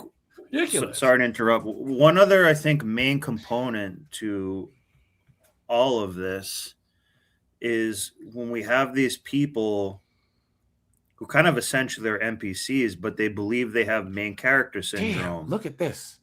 You said my sister-in-law was in the Peace Corps and had to come early because every woman in a group got SA. Damn, there you go. Where's Timor? That's in Africa, East Timor? East Timor? Like in the Pacific Ocean. I don't know. Let's look. Hold on. Somewhere Yeah. So I'm saying I think that is a part of why they're emboldened, because they believe if they really go out and protest and go on Twitter and everything that they south of Indonesia. Yeah. They think that the world does revolve around them as being main character syndrome. So they really think that the world should start to mold to what they're suggesting, for lack of a better word. You are so I think that's involved in them. So you are partially on the dot with that, because I told people years after I got out of the military the kinds of living conditions so the American liberal thinks everybody wants to live in a 2-story house with a white picket fence. Yep. And I told people how I saw families living in the Philippines, in Hong Kong, in Thailand, and they absolutely refused to believe that people would live in such conditions that we would consider squalor, that it was the equivalent of some young boys who built a tree fort. Yeah. You know, and they have their hideout, and they're perfectly fine with that because they live in a temperate climate where that's how you live. And these white liberals and even some black liberals that I encountered could not believe that. No, nobody wants to live like that. Yeah, they do. And that they live very nice, healthy lives. Yeah, they don't need probably live much. longer than we do. Yeah. Yes. Yeah. Well, and it's also sort of arrogant because there are people that like live in like West Virginia and places like that where they were born with a house that had a dirt floor. Yeah, and the mountain was fracked, and the water lights on fire. Yeah, they have an outhouse. Yeah, I mean, let's not imagine that poverty can't exist inside the United States too. It does. They just ignore those areas. Yeah. Correct. They want nothing to do with them. Correct. Right. But that's but you why know I'm why, saying right?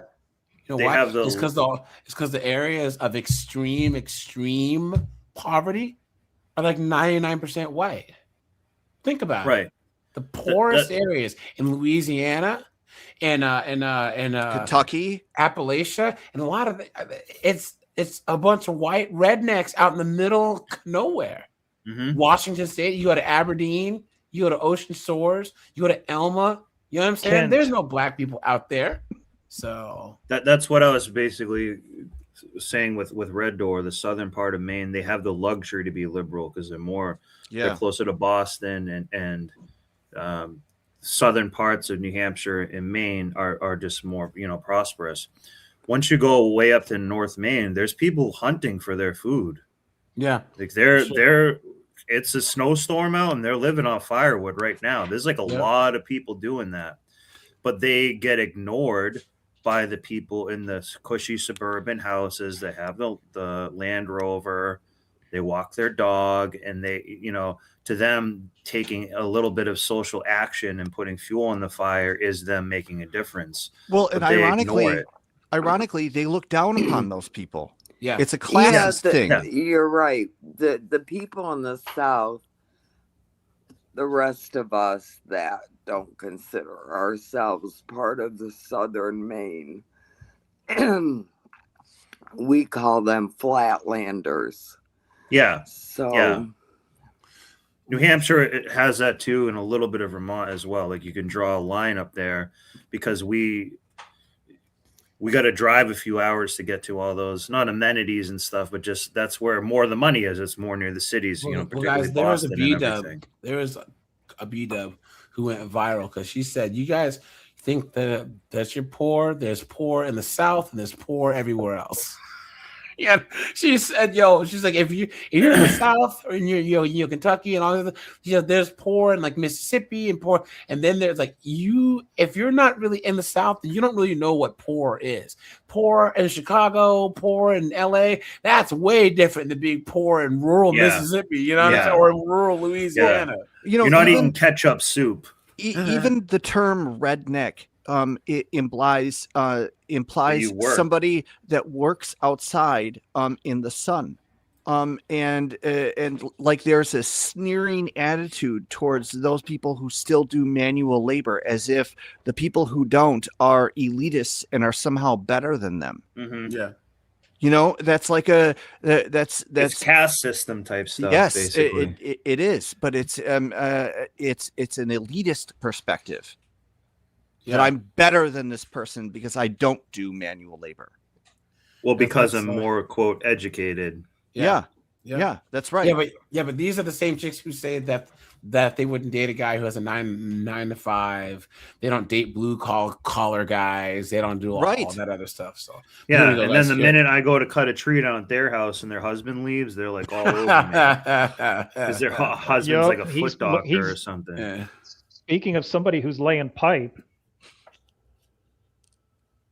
This guy. Yeah, All right, I'm missed that one. laying wood, laying wood on the ground.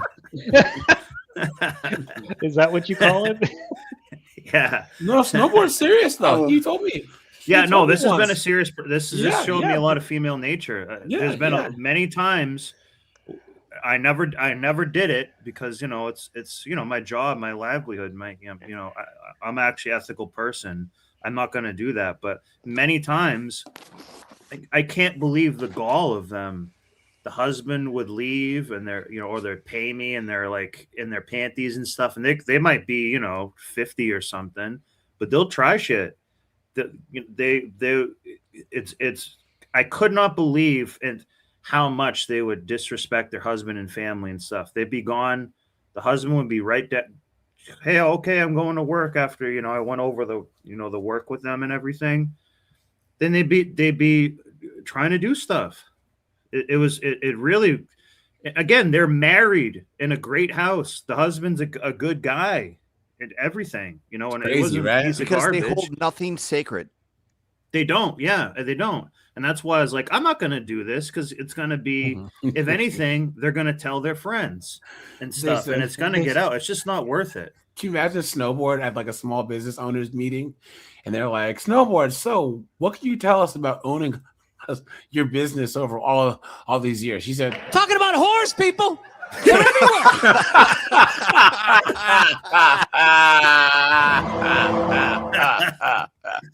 "Don't trust them as far as you can throw them." Yeah, it's you were saying? Snowboard, I have to tell you this story. Our governor, her name is Janet Mills, and she's lesbian. Of course. Okay, and we had a Republican governor. His name was Paula Page, and he was fantastic. He saved money. The state had a huge rainy day fund. Guys, this is her. Well.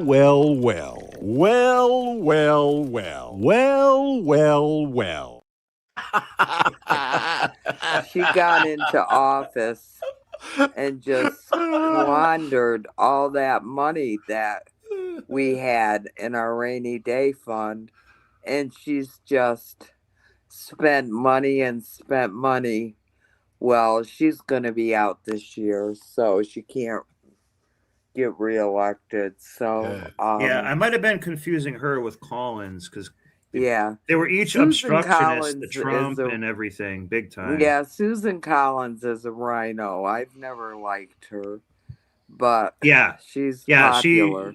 she may as well be a liberal because she is Yes. not she's a rhino is the right word for her for sure. 'Cause you don't want rhinos either.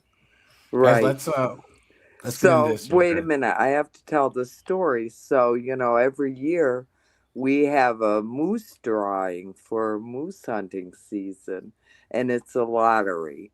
You put in for the lottery, and if your name, they have the names go in, and then there's a drawing. So it's a huge event on a Saturday. They usually have it, and all these people pile in, and they listen to the names of the people that have a moose permit. Well, this past year, they had Janet Mills come and announce the winners of the moose lottery. The thing is, I was listening to it live because I didn't go there, so they broadcast it, and I was listening to it live. Oh my gosh. They booed her for 20 minutes. I think I saw that. I actually saw that. They did boo the hell. It was beautiful. Yeah, I remember that. I she saw finally that actually. said, well, I'm not going to read off any winners at all. She copped an attitude. And finally the place settled down. But that shows you what the people in my neck of the woods think of her. So, yeah, I was just tickled to listen to her getting booed. Yeah, no, it was satisfying. I remember you gotta actually be a seeing that.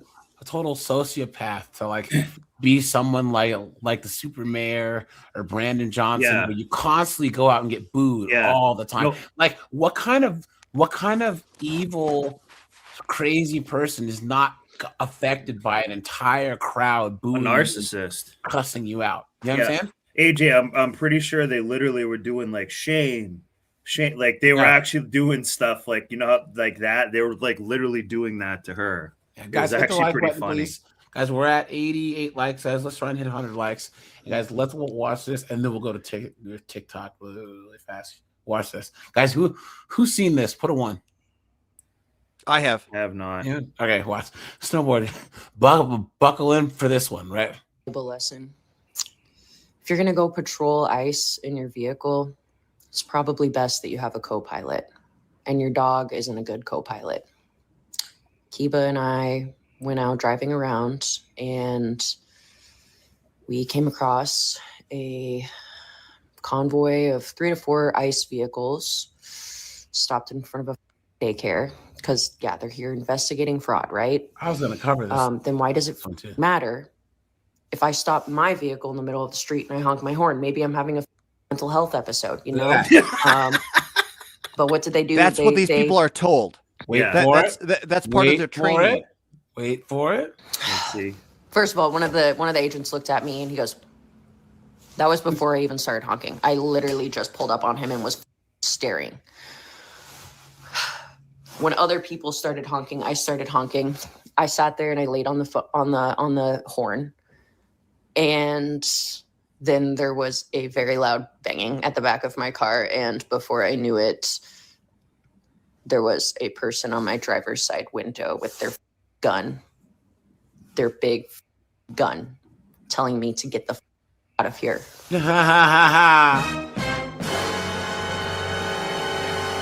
Look at that. So what is I don't understand her advice. Have a co-pilot with you. So what is your co-pilot going to do? Be a bullet sponge? Like how does having a person in the passenger seat somehow change that dynamic with the agent pointing a gun inside the car? I don't get it. Well, notice how she's wearing like a $500 jacket. No, I didn't. And LARPing with a brand new Carhartt hat. Like, hey, I'm just like one of you guys. And she's in a skylight type of I don't know, cabin or something. This is a privileged Yale type Ivy League lesbian. Yeah. It really is. They're not worried. They don't have. You got to remember, being able to protest like that is a luxury. Yeah. Being able to bail yourself out of jail is a luxury. Being able to spend the time doing that is a luxury. Being able to worry about that is a luxury in a lot of ways. That's true. Most people cannot do that. They can't afford to do it. They can't afford the risk. So this person can, and she's out there encouraging people to do it. She's saying your dog's not a good co-pilot. Why? Because she wants it to be. She's encouraging you to have the. When she's saying co-pilot, remember that lady? The last name was Good, who got shot. Yeah. Her co-pilot got out of the car and was filming the other person. That's what Yep. she means by a co-pilot, essentially. Yep. Yeah, like a crash test dummy. Yeah. Yep. Or just a dummy. Yeah, just a dummy to maybe finger her now and then. Yeah, here you go. And I did. And I think I'm more angry and frustrated by this than I am scared. I'm pissed that I have to Dude, back down this is because you have a gun, ridiculous, man. and that you will kill me, and that you will kill anybody that stands in your fascist way. But at the same time, I'm at a point in my life. She wants to Right? get deleted. I love it. I like being This here. is what I'm saying. They Yeah. do love it. Yeah. There's an emotional thing where they that's what I'm saying. when I said earlier their heart is in the right place in a way, I think they're trying to be selfless in a way, but they're doing it in a completely stupid, counterproductive. They have a martyr counterproductive way. complex. Yeah. Yeah. Well, and it's just like Red Door said. Martyrs. It's just like Red Door said. That they're doing this in With a no benefit. performative, virtue signaling way. Yeah. That if the Yeah. cameras weren't there and the attention wasn't there and there wasn't the notoriety that No you brownie gain, points, they yeah. wouldn't be there. Exactly. They'd be Yeah. in their rich Their upper class advocacy, in other neighborhood. words, their advocacy isn't genuine. Not at all. Of course not. They're there for social like media brownie points and clout. They're not there because they actually believe in the principles behind these organizations. No. They don't Hey, have any principles. Memphis Tiger called it out. Nope, go up. Memphis Tiger. She didn't take all the antidepressants before she made this video fact. Yeah. And don't you guys love how she had to come on TikTok after the fact and like do this whole performance? She, set up her phone, put her little ring light, put some salt in her eyes so she can make it look like she's crying. And one thing, hold on. Sorry. Has her whistle here. You know what I'm saying? Exactly. And it's like going from hero to victim, back and forth. This is how you know it's always BS. When they're jumping from hero to victim to hero to victim. I got to show you how strong I am while being victimized at the same time. The whistle is a very important distinction to point out. They're trying to make it as if they're being a whistleblower. A whistleblower for what? These people have not blown the whistle on a dick ton of government corruption, wars, manipulation for the past 20 years. Too much. They just blow the whistle to make as much noise as possible so that people know ICE is there. You heard it. But there's also a tactical thing about this that I believe that they knowingly engage in. They're trying to overwhelm the senses of the agents. That's why it's not just one whistle blowing. It's like 30, and it's from all different directions. I think that they do this because with a person, you can cause sensory overload, and that can make somebody deaf and dumb in a situation like in a gunfight. And it takes away from your ability to make good decisions in the moment. Well, I believe that they're doing this to get the agents in to make a mistake when they're in these high risk situations. Yes, and it also stops people from having a dialogue. Oh yes, a absolutely. dialogue. The last thing that they want. Yes, absolutely. A dialogue. It's more confusion. It's more confusion, and like this other guy who got deleted. If they're able to not have all these whistles going off, this external stimulation, and these idiots with all this, you can actually hear a police officer speak clearly, things like that. They are creating the confusion and disturbances to allow these to make that fertile soil for these miscommunications, mistakes, and things to happen. They're just, and that escalates everybody. Like if you start blowing a lot of whistles and like basically like if you go to a concert, you're walking down the street and you're walking by a concert, you get stimulated from that music, and that can change the way you act a little bit. What they're doing with whistles, if you hear a whistle, it's like hearing an alarm. Why does a lifeguard use a whistle? Police use whistles sometimes, so they're. You know what I mean? I still think you're overthinking this. They're Maybe just trying to be as annoying as possible. They're trying to be annoying, but it's going to backfire on them because the whistle. I'm just is saying it's eventually side just gonna be effects. Background noise. Yeah. Well, I actually think that Joe is bringing up a very valid point because a police officer, one of their first de-escalation tactics is through communication. You're taking that away with these whistles. The only other alternative that they have once you eliminate communication is force. Yeah. So. Yeah, that's all I'm saying. Be here. Do y'all have nothing better to do? I mean, nothing in your miserable lives with your whistles and your short haircuts and your multicolored hair and your bullnose rings and your protests as baristas and fast food workers and librarians and your general ed studies and going into men's bathrooms and women's bathrooms and advocating for the worst things on the face of this earth. You guys, you liberal white women, are the most miserable human beings in the United States of America. Could be on this 100%. earth. I mean, did you tell any lies, guys? No, 100%. He's a nail on head. Yeah, they're just miserable. They're miserable, and they will not stop until no one else has any fun. And here's the thing, guys: how many times have you seen comedy shows? Especially, there's always some liberal white chick that's always in the crowd, not heckling, but just getting offended and talking shit and making everything all about her. Yep. See, heckling is part of comedy, but people do it in good fun, or they still know that even if you're pissed off, you heckle is all a part of the show, right? That these liberal women they want to shut the whole thing down. They'll get owned. They'll talk mess to a comedian, get owned, and then call the cops on the comedian. Absolutely insane. Just don't know why y'all make up stories in y'all mind to be angry so that you can go and bother other people. I can't understand how miserable you guys are. Now, guys, here, let's go to let's do this here. Guys, make sure to hit the like button, guys, and we will be live every day this week at 5 p.m. as usual. Just letting you guys know. Here we go. Now, guys, once again, oh no. Did they not save? Hold on.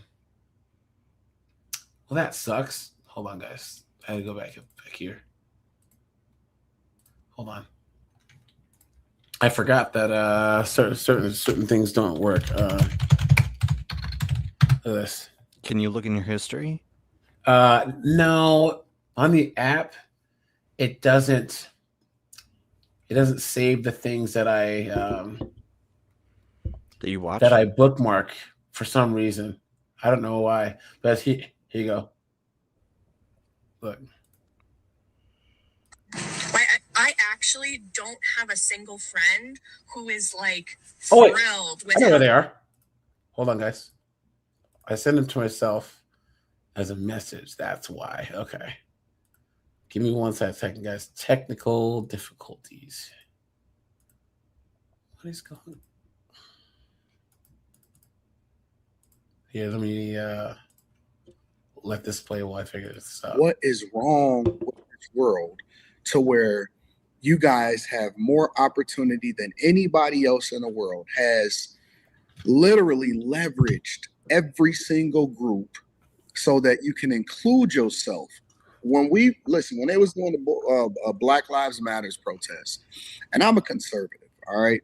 I am very much a Republican conservative Black person that has done incredibly well because of the opportunities that America has afforded me. When they were doing the Black Lives Matters protests, which man, I couldn't believe that they was wearing the shirts on the NBA courts and politicizing everything and making everything about color.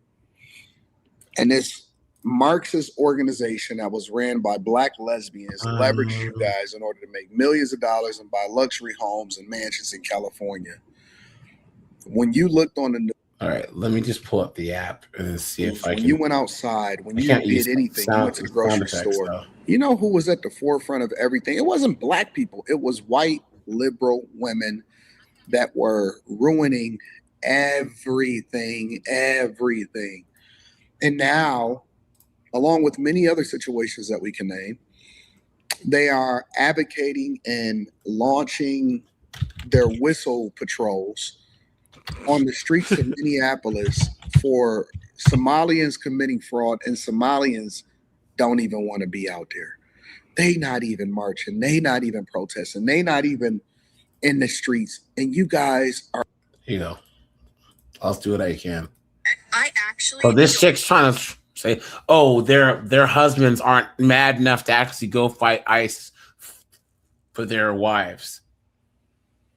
Are you stupid? So she's encouraging simping. That Yeah. she wants you to be a sacrificial. Yes, simp. simping yourself to death. Look at this. I don't have a single friend who is like thrilled with how their husband is reacting to all this. Most of them are describing their husbands as ostriching, sticking their heads in the sand and pretending like nothing is happening. Meanwhile, my friends, their wives, are trying to figure out, how are we going to continue normal life for our children Look through at that. this? How are we going to prepare and protect ourselves? And their husbands are like, stop Protect yourself from what? emotional. Yeah, You're protect yourself from what? There you go. See? They're trying to protect you from having some MS-13 maniacs. Yeah. Here. Yep.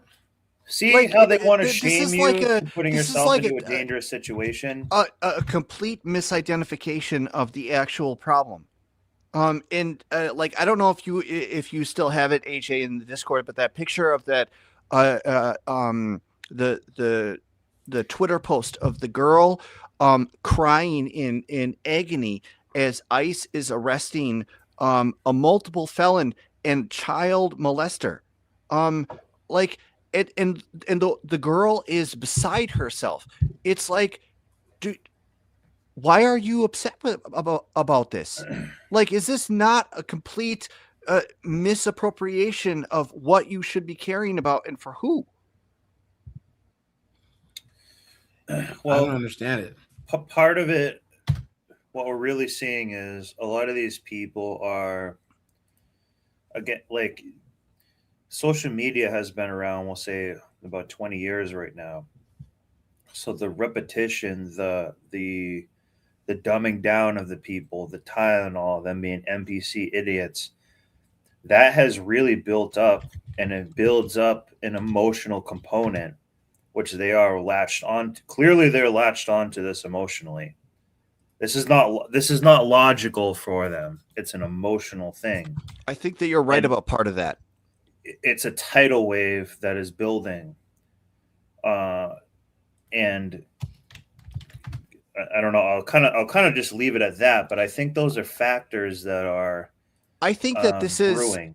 I percolating. Think that, it's been percolating a while. I think that these are the exact same people that were protesting when Donald Trump got reelected. Of course, they were the same ones that were out there with their silly hats on the No Kings protest. Kings, yeah. And it's the same. Like, this is just an extension. These are all the same people, and they just rotate from cause to cause. They're like the cause heads in that PCU movie. Like, it changes by the week. What they're willing to die for, guys. Well, they view it as guys. Here you go. Here's the final boss, guys. I'm warning you. I'm warning you. It's a jump scare. You guys ready? Prepare yourselves. What the hell is that? Jesus, man. Look at it. Jesus. Can you play the drill sergeant Hartman? That's a huge bitch. What's her name? Free Willy? Guys, watch. Listen. ICE agents are the type of guys that didn't even peak in high school. So? They didn't even peak in high school. Oof. Comments turned off.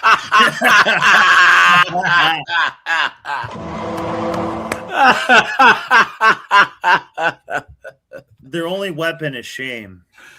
Look at that. Why would you put this face on the internet, dude? You guys, it gets worse. Look at that full fat woke sugar spice millennial. Background checks on Dude, I think everything is a psyop now. This is insanity. Look at this thing right here. What is going on? What is going on, guys? Why? At a certain point, you just have to admit that this is a straight up mental illness. Look at this. Yeah. This is a self-imposed mental illness. New Year's transformation into what? Sack of potatoes. Jesus. No way. Hold on.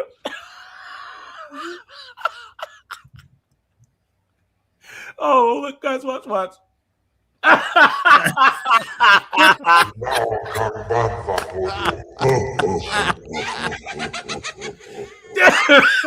Oh my god, man.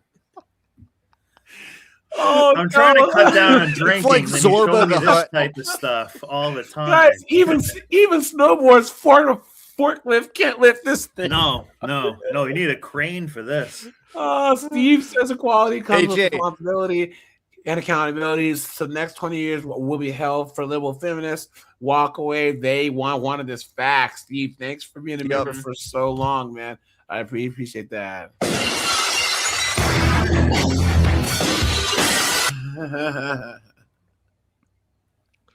Who was saying something? You got to leave a comment. Oh yeah. Have to leave a comment. No, she turned them off, I think. Was that the husband? No, that one. No. She's doing stitches where you can hold on. Many people pointed out in comments recently, I do enjoy a peek in the fridge, and I like eating. So, Oh my God, man. with you, I'm very excited to dig into it. Starting out strong with that Bolt House Farm strawberry Why would you banana do 100% juice smoothie, so delicious. Then moving on, we have a turkey meatloaf with ketchup on top of it, tomatoes, cauliflower, a little bit of ranch, carrots, and broccoli. This looks so good. I would love to see what all of you are she having for also dinner as ate well. a You can freaking leave pound me of lard. Yeah. No, it's 4 pizzas. Did you Yeah, Red Baron Pizza. That's who she That's who she works for. Red Baron Pizza. Did you leave off the bucket of oats? The big and carrots. The big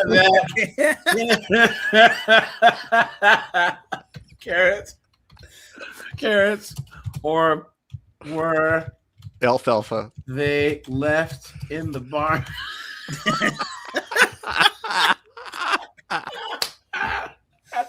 The buckets of oats and carrots, or were they left in the barn? Laughing face.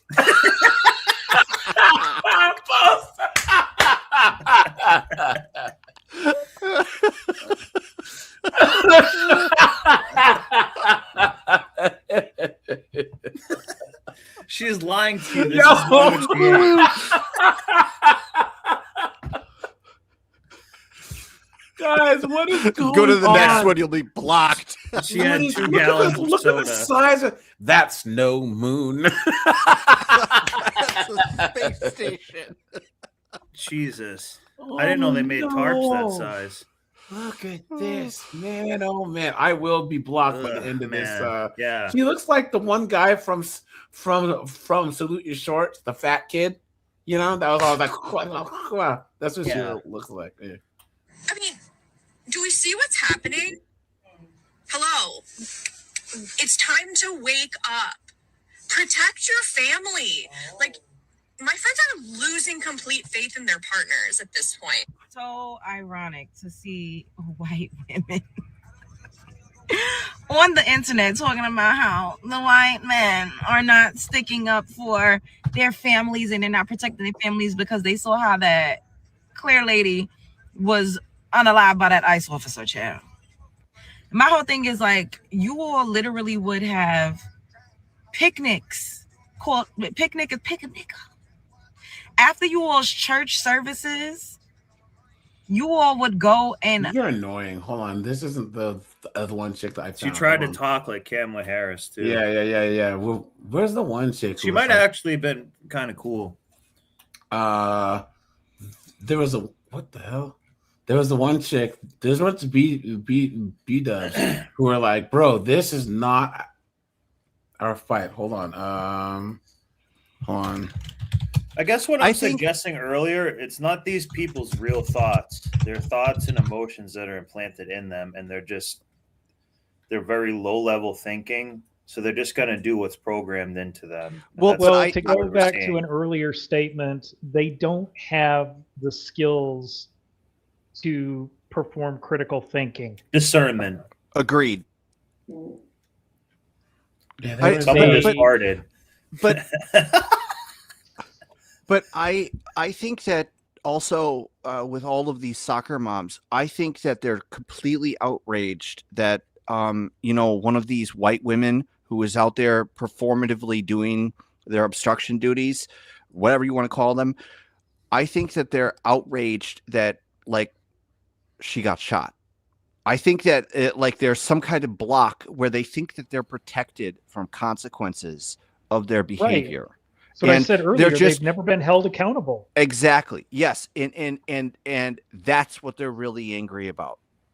Any sort of instance where a white woman who's out there performatively protesting or demonstrating, and there are consequences, they have like this revulsion, this childlike reaction to it.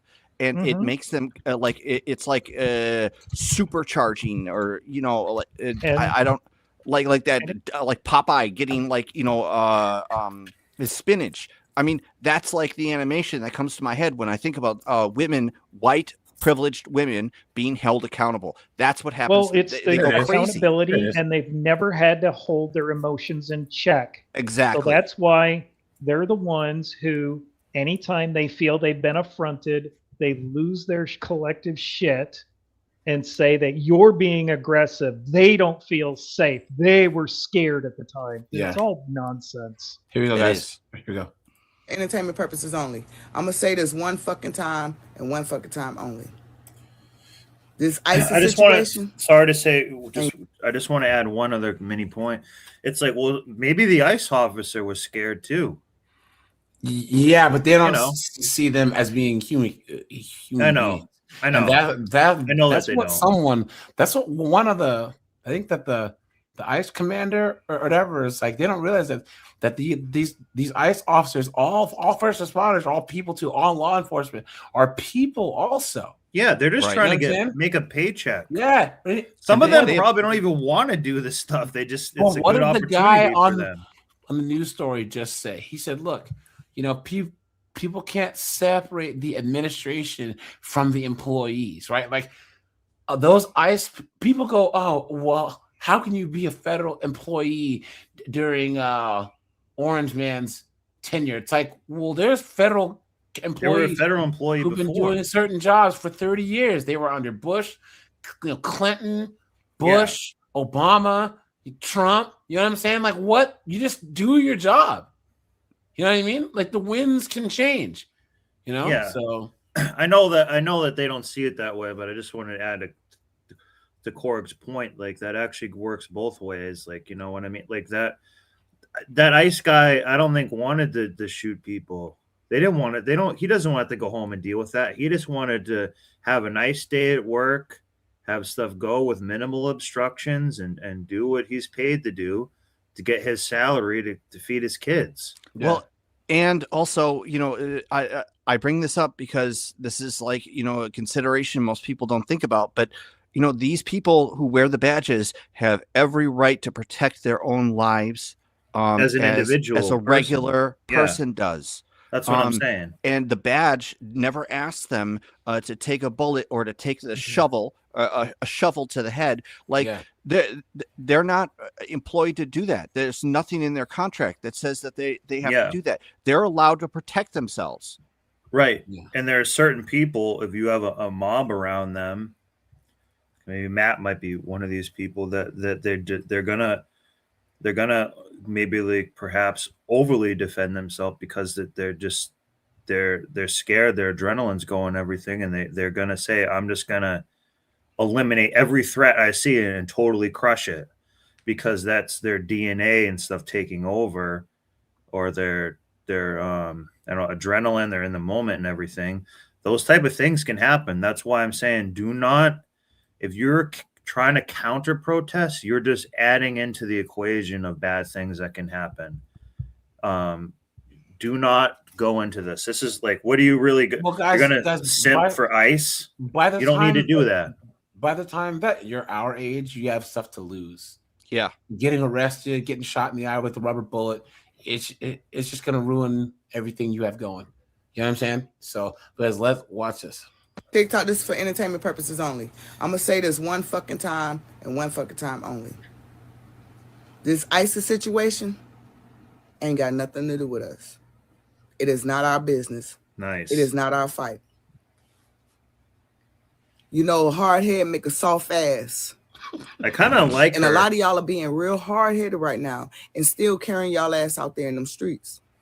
And the one thing that is blowing my mind is the video I seen of the two young men shielding a person who don't like you for your race because of what you look like.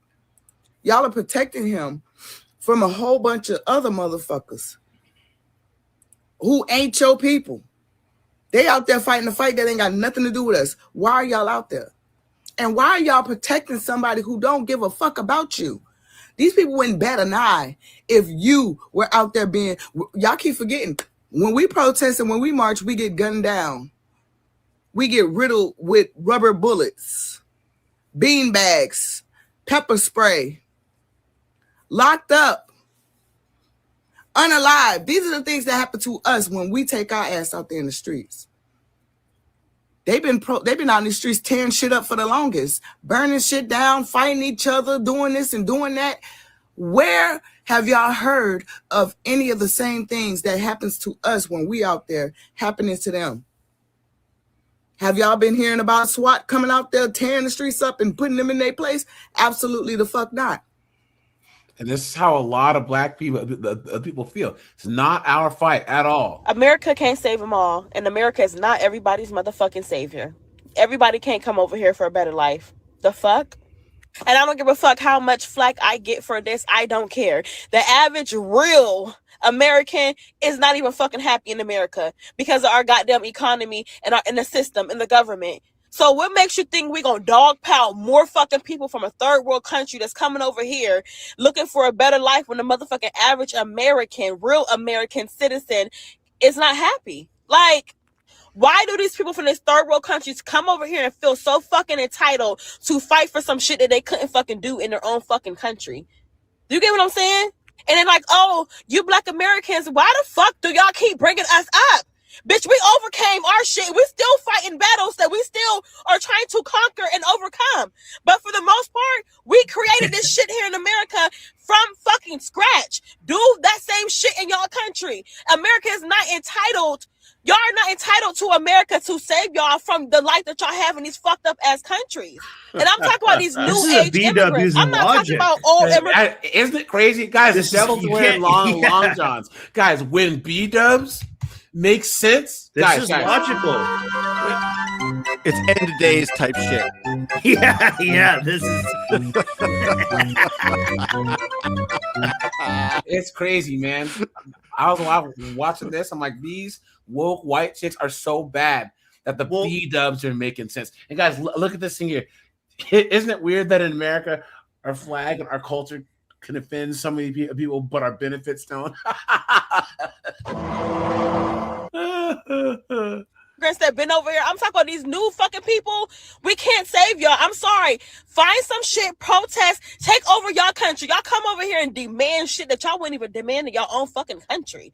Like, who the fuck do y'all think y'all are? And then it's a fucking slap in the face to actual immigrants who came over here and did the process the legal way. Right. Literally took years, worked hard, came over here to assimilate to the American culture for a better life. And you think you're gonna hop, skip, and jump the line and just come over here and we just can I add something? Can I just add something like a fact from my wife that I learned? So because of this nonsense that's going on in Minnesota and these riots, they put a temporary halt on all people that they have a lottery for visas in Thailand. And some of these people, like, you know, these are people who want to come to America, who want to integrate into our culture.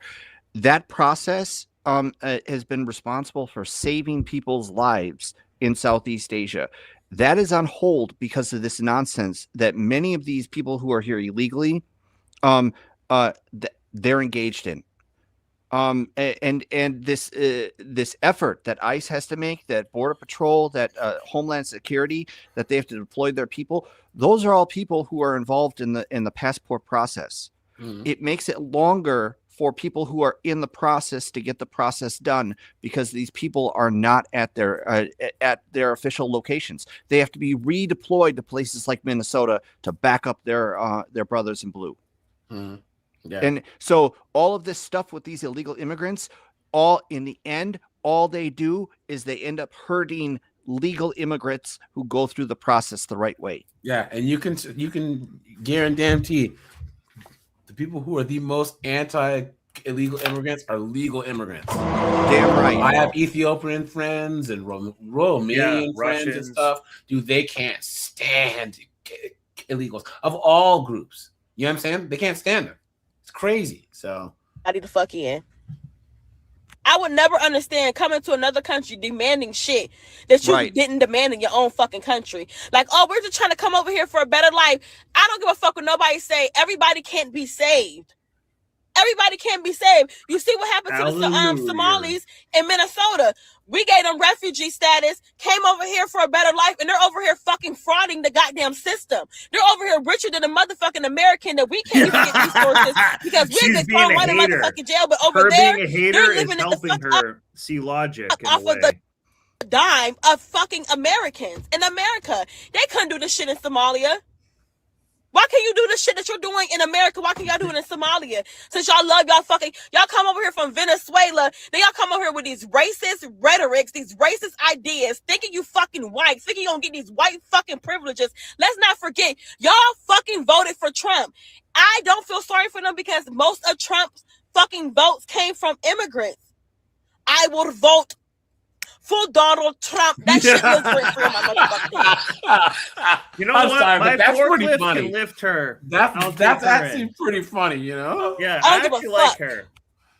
In cities where motherfuckers can't even get a job because you got to speak Spanish, okay? These little side gigs, DoorDash, Uber, Walmart, all this shit is getting taken over by fucking immigrants. Like, literally, I did Walmart orders, and a bunch of them would sit outside of Walmart, use the same fucking app. It would be literally a whole fucking crowd of them using the same app, taking up all the fucking orders, taking up all the shit. People ordering DoorDash can't even get their fucking DoorDash shit right because the motherfucker can't speak English. It's motherfuckers over here that's been over here for 20 years, never got legal, never fucking learned how to speak. How the fuck are you in a different country and still don't know how to speak their language? How are you surviving?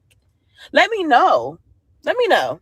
Then y'all get so mad like, oh, well, the immigration process in America is not easy. It's not supposed to be easy.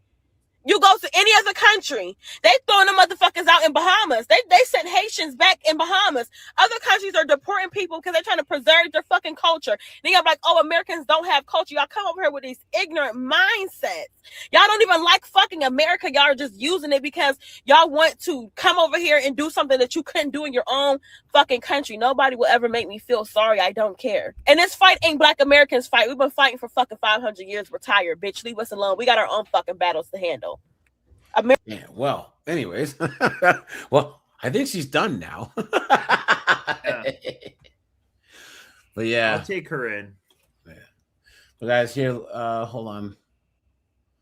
Actually, guys, it's a little late. I actually think that I'm gonna shut this down. But guys, here, you know who has any final words on this topic? Go ahead. I'll be back. Well, so I'm just going to start and say something obvious. The last people that you'll see these white liberal chicks out demonstrating for is like actual victims of illegal immigrant crime, and many of these victims are like other women, and that's the last. Like these are real victims, and it's like they don't exist to these activists at all. Oh, everybody's on mute. No, I was just letting you speak. But what's good? That's good when you see. We got to celebrate that a little bit when you see a B-dub like that, because she's seeing a little bit of light and seeing some logic, and she's not, becoming, a full-blown conservative or something. But she's saying like, hey guys, like we are, being taken from these people they're not respecting your house. Yep. If America's your house, they're not respecting the process of the get here and everything. And Well, they're and stealing the- from it like pirates. And you know, they can't do, and she's right. They're not, a lot of these people are not capable of making their home country better. They can't make a 2-story building. They don't know how to do anything. And so they don't need to come over here. I thought I thought one of the things that she pointed out that where I think that there's like a blind spot for a lot of these leftist activists. She talked about like competing with them for like the Walmart delivery job, right? Yeah. And like that's real world you know, stuff for her. Right. She right. wants well, to work. These That's leftist good. activists are all like college kids and stuff like that. Like they grow up in privilege and from these elite families. They're not competing with these illegal immigrants for these jobs. You know what I mean? And that's the blind spot. That's the blind spot. She's in the trenches having this competition that's unfair competition for her at times. Exactly. And that's what she's complaining about. She is willing to work. That's what she's basically complaining about. She's like, why should I have to I'm at the bottom here as it is. Why do I need to then compete when it's unfair Koch brothers advantage that they just hire these other people who they treat like like another thing too, we don't want people here that are illegals and stuff that we don't really treat humanely. I mean, a lot of people do, and a lot of them are actually right-wing people. Well, construction companies and stuff. They are not right. They are abusing our system, and they're being a bit inhumane. That's where a lot of left-wing people take some of their values. They want people to be treated fair, have fair pay, and make a fair contribution, and you know the wheel will spin the right way. The wheel of prosperity will spin the right way.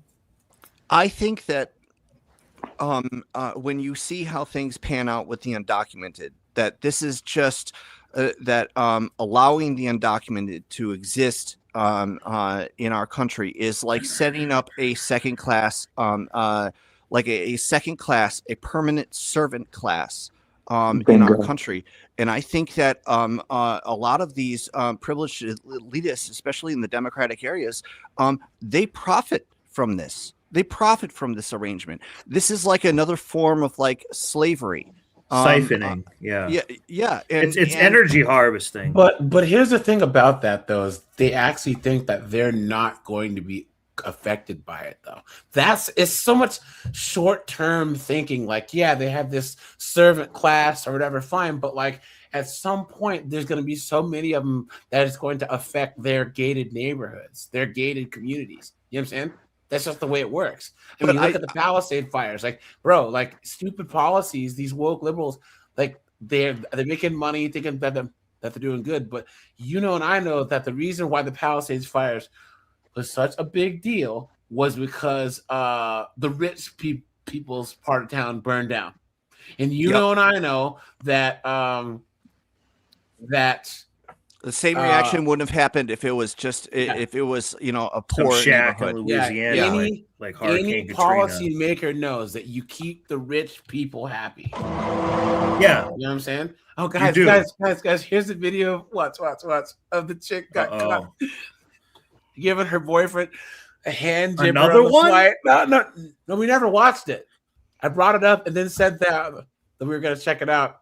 We never did. July 19th, 2025, officers responded to the Sarasota Bradenton International Airport after a report was made by a flight attendant. Ohio, Sarasota, Florida. Stated that multiple juvenile passengers, along with their mother, with 2 adult passengers engaging in sexual activity during the flight. Degenerates. Giving hand jibbers and bee jibbers and all types of jibbers. Yeah. Another thing, you're not even in the Mile High Club. The plane's parked in the ground, loser. You guys call? Yeah, he said. I think I've seen this He said before. that I haven't. I remember this B-dub is actually pretty cool. She looks like an idiot liberal, but she's actually pretty cool. Oh, they got a call from Liv. Yeah, Oh. when I was coming in. So they're not here yet? He said sexual intercourse, so they said I need to come to the gate. But you can talk. I believe their more about kids it. were Oh, but they're sitting not here in the yet? seat behind them too, who were teenage Their girls. husband, whoever he is. Trump on 26 AD thought this was the appropriate place to, jack off her boyfriend or husband, whoever he is. That guy is sensitive. Oh my god. Imagine you're a seat. You look over the seat, you pick up seat man next to you, and the guy's got the vinegar strokes. Oh my god. Hey, how do they do that in plain sight?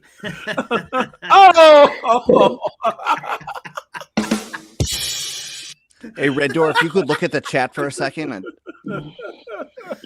Imagine walking onto the plane and hearing that conversation. Yeah, look at that. A lot of customers. Wait, do you want me to read this, man? No, I wanted Red Door to read that. Oh yeah. Complain.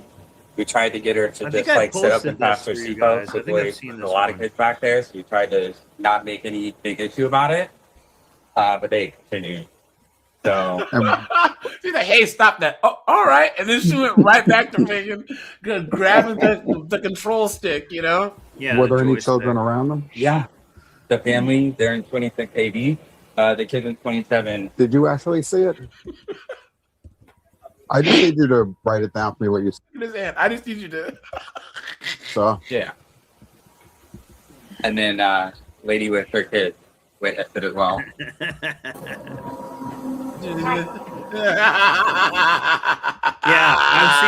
I've seen this. Yeah. Look at that. You tell her she's a goddamn whore. But dude, see the Christian cross that she had on? She did it in front of her two daughters who were like teens. Really? Yeah, I posted this on. All right, let's watch it because I pulled It's it up like a month ago, but I never watched it. Yeah. Wait, Are those that? That was that? hold up, we got to talk to you guys. Okay. In front of their What happened on the daughters. plane? Disgusting. So hand gibbers, huh? Okay. So No, I think the it actually might have been having Mel. on board. We were having, I'm sorry, what? At sex on board. So they were recorded by the captain. So it is unacceptable you do that on board. We Especially- have sex. We never had I don't know, but that's why they were recorded. Look at her looking at him like a gargoyle. Yeah, that's Zoloft eyes right there, guys. Guys, I'll have sex. I mean, I laid on him for half of the flight while we were sleeping. My daughters were behind me. Her girls are right there. My daughters were Yeah, her daughters are behind you. like, really? Degenerates. That's why I was like a shock. No, I'm shocked as well. I'm shocked as well. See how bad they're lying? But this is complete. This is literally complete degeneracy. Yeah. In front of your daughters, in front of a crowd of people on a plane. It's and then they're still lying, pretending, and it's disgusting. I think I posted this. It's terrible, guys. Oh, wait. All right. Were you addressing anybody to staff? Were you doing on board? Will I what? I'm sorry, say that again? Were you addressed in any way? I was dressed? No, I wasn't. I was laying down at one point, and the stewardess from the front, the male, said, "Excuse me, ma'am, you have to turn around and put your seatbelt on." But I was like in fetal position, like laying down, like actually sleeping. Okay. That's the only thing. And I was like, But they report as a TSA had to follow up with you guys because I wanted to understand that any kind of hand like that. I completely understand that. And listen, if I was going to do that, I wouldn't do it. It's right behind me. You're a Like, liar. You're a liar. It makes sense to me as well. I just want to make sure that was wrong. This is insane. So was the husband. He's a liar too.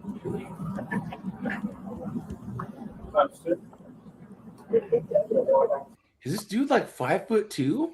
Yeah. Look, Yeah, how he is, yeah. short this guy is. Oh, mother. Let's go out to our office. Yeah. And guys, if you see people fooling around in public, if you're not being a prude, Yeah. if you see them doing sexual stuff in front of everyone else. Can I take my children? Okay. They work on. Okay. Hi. What did you see happening? Okay, when we was the play off, she was jerking up on him, and He wasn't jerking off of him. And by the way, she doesn't want to miss her flight either. No one wants to miss their flight over this, but you got to. There's a point where you must imagine say the something.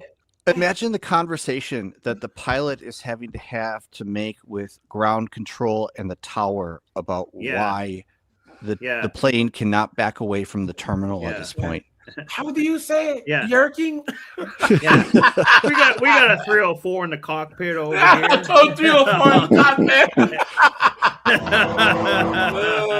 I come with my kid, one 11 years old and another 14 years old, and she was watching that my kid was watching on them, and she didn't stop. And I was like, I didn't know what to do because my little one was like, "What?" Give your identification. Okay. Okay, just you want to step over here so we're out of the way. Yes.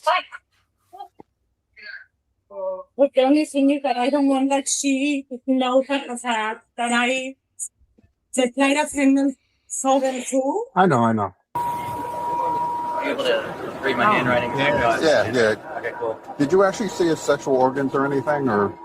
Couldn't see any sexual organs because it was the way it was angled in there. It was a little hard to see, but I did see. Did you ask him to stop?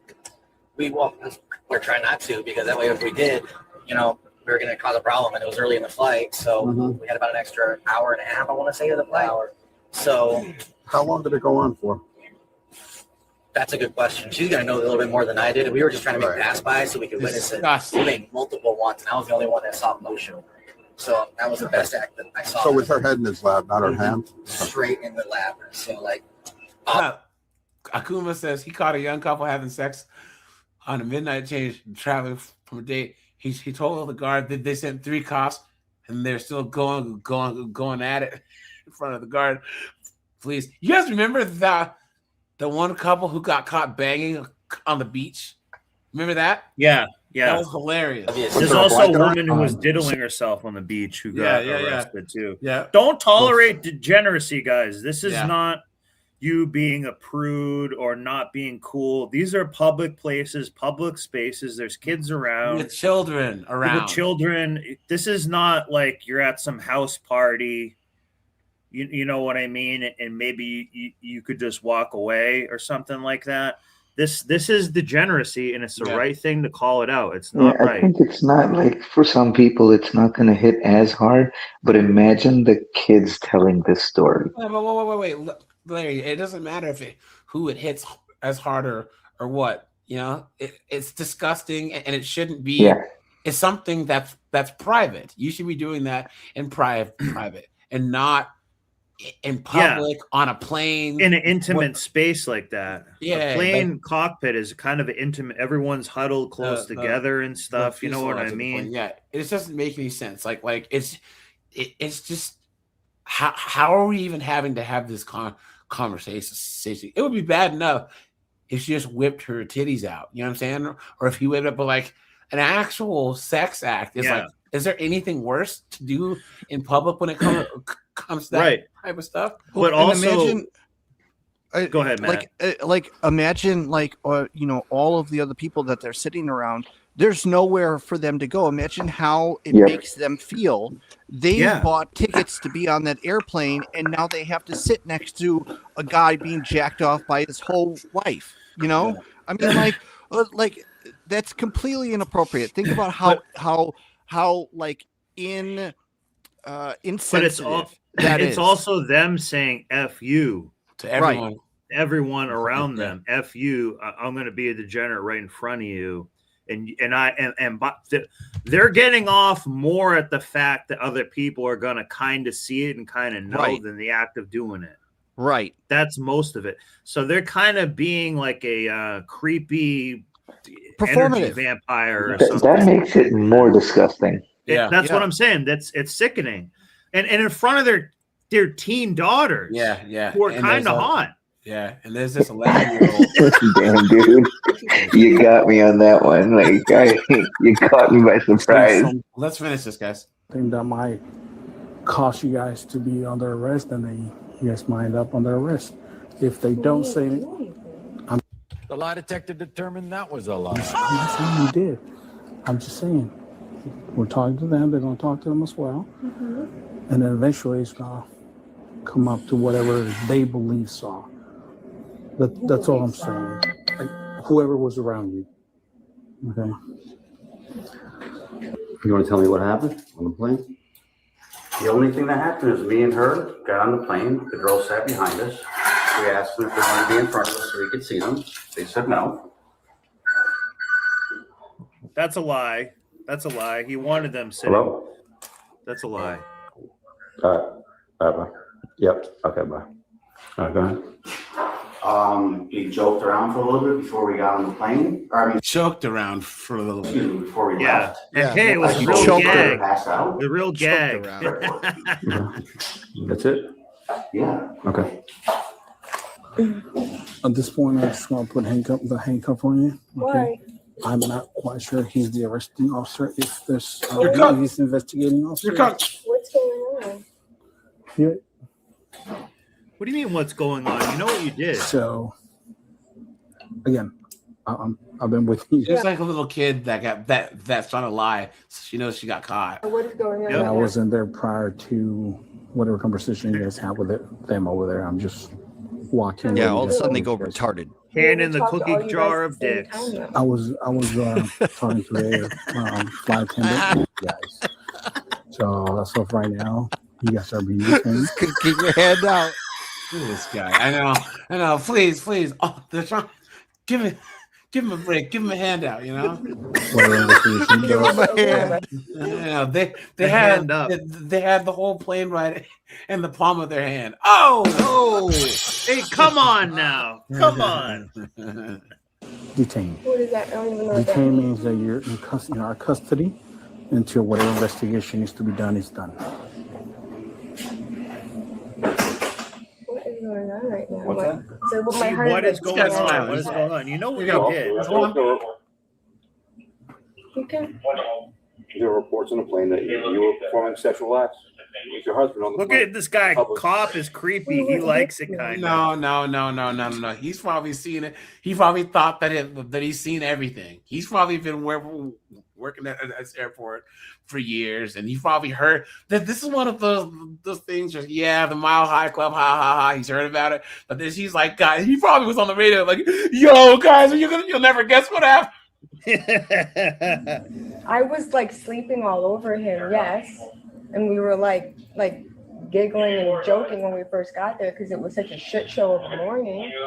But I slept on him almost the entire time, and then when the flight attendant said, "Turn around and put your seatbelt on," like I sat up, and then he remained sleeping, and then laid on me for a little bit, and then that was it. Like this. So again, Kids are behind. I wouldn't do anything with my children right there. Like this isn't. That's a lie. Yeah, we have Straight to up do the lie. investigation. No, I mean, So I right now, you guys are understand that, detained but, until like, it's this full. So like, what happens? Come on, just I can't tell you exactly what he's going to do, but disgusting. Arrested the couple involved. However, all charges were later dropped. What? Why? What? That's Oh so my lame. You know why? Because they usually fly in the Lolita Express when they do stuff in front of kids. Yeah. All right, you guys. I'm gonna shut this down. Have a good night. 5. Okay. Bye, guys. Good night. Good evening. Thank you, Red Door. everyone. I sent you a couple of messages just so you know. And you guys have a